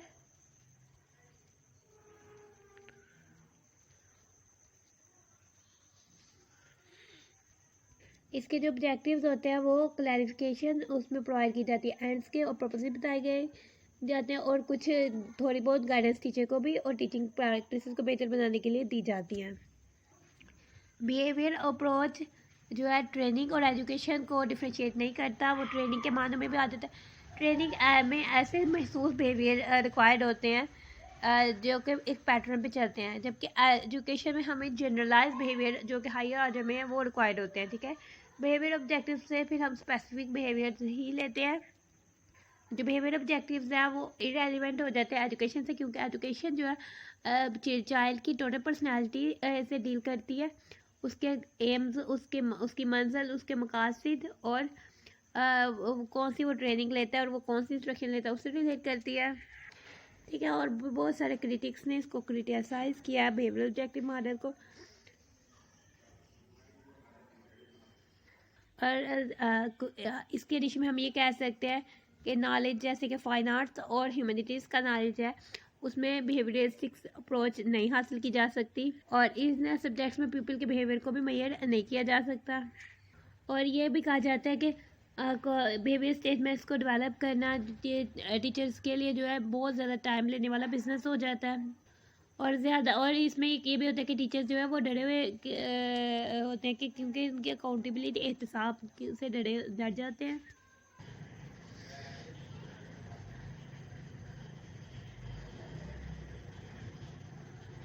ठीक है, इस सेक्शन को पढ़ने के बाद आपके अपने ओपिनियंस होंगे। ठीक है, इसमें बताया गया कि जो राइटर है वो कहता है कि मेरे ओपिनियंस में कुछ बिहेवियरल ऑब्जेक्टिव्स सही भी हैं और कुछ भी जो ज़ाहरी बिहेवियर करते हैं और कुछ जो है वो ज़्यादा जोर नहीं दिया चाहिए, लेकिन कुछ कुछ जो है वो सही भी होते हैं। हो सकता है कि अभी तक आप पे अभी गैर यकीनी तौर पर करें कंट्रोवर्सी में कि आप कहाँ हैं। ठीक है, जब आप प्रोसेस मॉडल और ह्यूमनिस्टिक मॉडल को स्टडी करेंगे देन आप इस काबिल हो जाएंगे कि आपको पता लगेगा कि आप किस तरह से देखते हैं। प्रोसेस मॉडल लॉरेंस स्ट्रेसहाउस ने प्रोसेस मॉडल अप्रोच दी थी। ठीक है, ये ऑब्जेक्टिव मॉडल के ऑपोजिट है। ये जोर देता है प्रोडक्ट, क्योंकि ऑब्जेक्टिव मॉडल से प्रोडक्ट तैयार होती है, ह्यूमन बींग को एज अ प्रोडक्ट तैयार किया जाता है, जबकि प्रोसेस मॉडल में प्रोसेस पे जोर दिया जाता है ना कि प्रोडक्ट पे। इसका जो ज़्यादातर कंसर्न होता है वो मीन्स यानी ज़रायों पे होता है ना कि एंड्स पे होता है, क्योंकि ये ऑनगोइंग एक्टिविटी होती है और ये इसका आज़ादी की तरफ जो है वो ज़्यादा जाते हैं और वो नए जो है नॉलेज के नए पाथ रास्तों को सीखते हैं। जो प्रोसेस मॉडल होता है वो बेसिकली ओपन एंडेड होता है और इंक्वायरी ओरिएंटेड होता है, यानी इसमें इंक्वायरी की जाती है। ठीक है, कौन से कॉन्सेप्ट प्रोसेस मॉडल को अंडरलाइन करते हैं, यानी कि स्ट्रक्चर किस तरह और वर्थवाइल एक्टिविटीज़ जो फ़ायदेमंद एक्टिविटीज़ है या उनका क्या स्ट्रक्चर है, ये प्रोसेस मॉडल को अंडरलाइन करते हैं। ठीक है, ये पॉसिबल होता है कि हम करिकुलर कंटेंट को सिलेक्ट करें और इसकी वर्थ को चेक करें कि ये कितना फ़ायदेमंद है। हम इसके ऑब्जेक्टिव्स को देखें बगैर इसकी वर्थ को जो है तय करें। मिसाल के तौर पर स्कॉलर पीटर और जेम्स ने शो ऑफ की थी ऐसा क्राइटेरिया जो कि वर्थवाइल एक्टिविटीज़ का था, जो फ़ायदेमंद एक्टिविटीज़ का क्राइटेरिया दिया था। आगे से ये कहा जाता है कि हर डिसिप्लिन का अपना स्ट्रक्चर और अपना इंट्रिंसिक वैल्यूज़ का जो है अपना क्राइटेरिया होता है, जो कि वो टीचिंग और वैल्यूएशन में यूज़ करता है।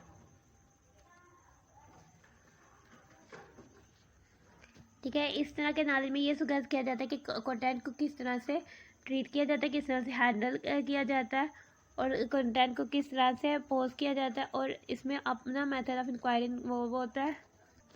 तो इस मॉडल में स्पेकुलेशन, इंक्वायरी यानी जजमेंट करना और अंडरस्टैंडिंग की डेप्थ को और ओपन माइंडेडनेस को जो है वो बहुत ज़्यादा जोर दिया जाता है। ये क्वालिटी ओरिएंटेड मॉडल है और ये क्रिटिक मॉडल है जो कि एक्यूरेट असेसमेंट की तरह को डायरेक्ट नहीं करता, को डायरेक्ट करता है सॉरी।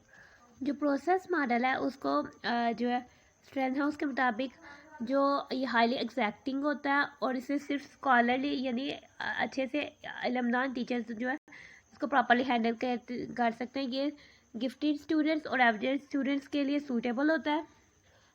ऐसे टीचर्स जिसका का नॉलेज यानी कि जिनके पास शॉर्प नॉलेज होता है और डेप्थ ऑफ अंडरस्टैंडिंग होती है वही मॉडल को डेवलप कर सकते हैं। ठीक है, जो प्रोसेस मॉडल होता है उसका ज़्यादातर जो कंसर्न होता है या ज़्यादातर वो जोर देता है इंक्वायरी पर यानी क्वेश्चनिंग पर, नॉलेज पर, ठीक है, और अंडरस्टैंडिंग की डेप्थ पर कि वो कितना समझे और इससे हम कोई सेंसिटिव या ह्यूमनस कोई काम नहीं करते। नेक्स्ट आ जाते हैं ह्यूमनिस्टिक मॉडल। ह्यूमनिस्टिक मॉडल जो है फोकस करता है यानी ये ह्यूमन को फ्रीडम देता है और ह्यूमन के पोटेंशियल्स को देखता है। इसको इस तरह से करेक्टराइज किया जाता है कि ये हैप्पीनेस क्रिएट करता है और मीनिंग के सर्च में लगा रहता है। इसकी बहुत सारी फॉर्म्स हो सकती हैं। ठीक है, सिंथेसाइज आ जाता है। ठीक है, ह्यूमनिस्टिक मॉडल ह्यूमंस पर दो सिंथेसाइज आ जाता है कि ज़्यादातर जो पुराने और नए मॉडल्स हैं वो ज़्यादातर इस पर जोर देते हैं कि वो ज्वाइन करके डिफरेंट मॉडल्स को ज्वाइन करके एक मॉडल को क्रिएट किया जाता है। इसमें जो है ज़्यादातर फीलिंग ओरिएंटेड मॉडल्स होते हैं यानी उसमें फीलिंग्स को रखा जाता है। दर हकीकत कोई एक सिंगल अप्रोच जो है वो फ़ायदेमंद नहीं होती। हर मॉडल्स की कुछ ना कुछ वीकनेसेस और कुछ ना कुछ स्ट्रेंथ होती हैं। हर मॉडल्स क्योंकि लिमिटेड उसकी कॉन्सेप्टिव फ्रेमवर्क है इसलिए वो कम्प्रिहेंसिवनेस और बैलेंस की कमी रखता है। हर मॉडल जो है जो टीचर और स्टूडेंट की डिफ़िकल्टीज़ है उसको उस पर पूरा नहीं उतरता। ठीक है, बिहेवियरिज्म और ह्यूमनिज्म मॉडल्स एक दूसरे के करीब हैं इसलिए इनको सिंथेसाइज करके जोड़कर एक न्यू मॉडल बनाया जा सकता है। ठीक है, जैसे कि रिक्स और वंडरसन प्रोफिन ने 1976 में बताया था।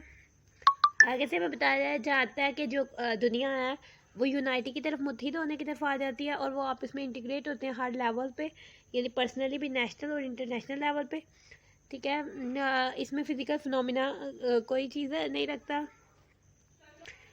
यानी जो ह्यूमैनिटी इंसानियत के लिए जो जनरल गाइडेंस है वो हमें होली कुरान से मिलती है, और एजुकेशन और कुरिकुलम के लिए भी जो जनरल गाइडेंस है वो हम होली कुरान यानी कुरान पाक से ले सकते हैं। पर्पज़ पाकिस्तानी मॉडल, जो पाकिस्तानी मॉडल डेवलप होना चाहिए वो हमारी प्रेजेंट सिचुएशन के लिहाज से होना चाहिए। इसमें हमारी आइडियोलॉजिकल कमिटमेंट को देखा जाना चाहिए, टीचर्स की कैपेबिलिटीज़ को देखा जाना चाहिए, इनका जो रोज़ाना का टीचर लोड है और उनकी नेचर क्या है और उनकी डिमांड्स, डिफरेंट सब्जेक्ट्स क्या डिमांड है उसको देखा जाना चाहिए। ह्यूमनिस्टिक कंसिडरेशन के देखा जाना चाहिए कि ह्यूमन्स कितना काम कर सकते हैं। एस्थेटिक सेंसिटिव होनी चाहिए, यानी कि खूबसूरती, इन्वायरमेंट की फीलिंग्स को, और सोशल कल्चर जो माशरती और सकाफती काम है वो होना चाहिए इनमें।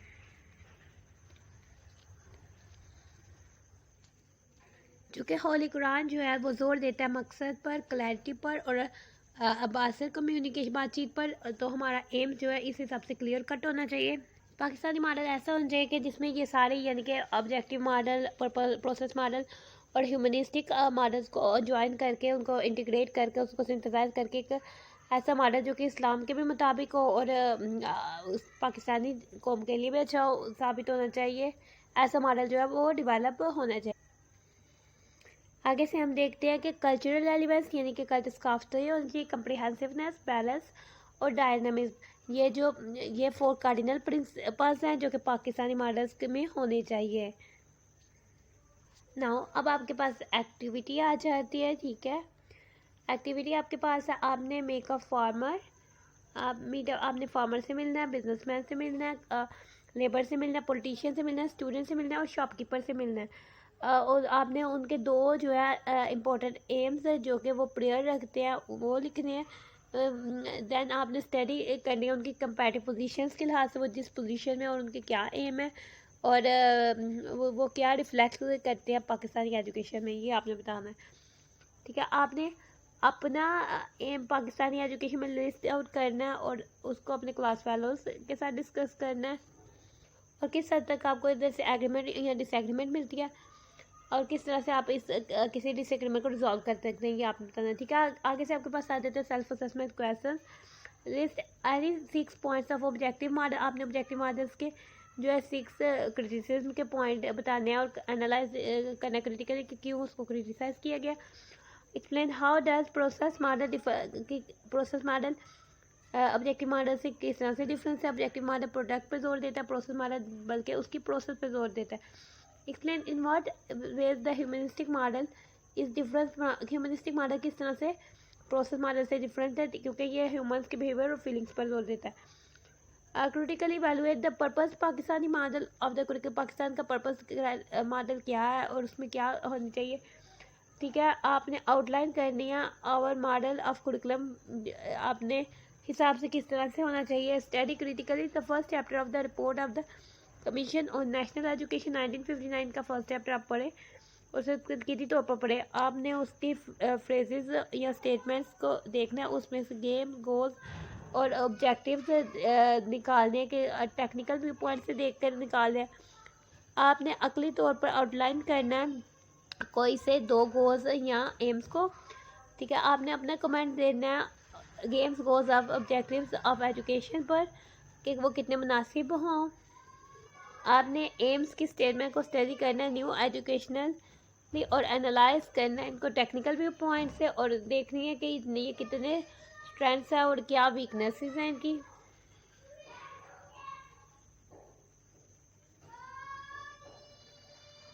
ठीक है, आगे आपके पास बिब्लियोग्राफी है, ठीक है। आप इसको मज़ीद पढ़ के इन आर्टिकल्स को सर्च आउट करके और मज़ीद पढ़ के जो आप इस चैप्टर के मतलब बहुत ज़्यादा रहनुमाई और हासिल कर सकते हैं। इसी के साथ हम अपनी वीडियो को एंड करते हैं। Thanks for watching and stay blessed.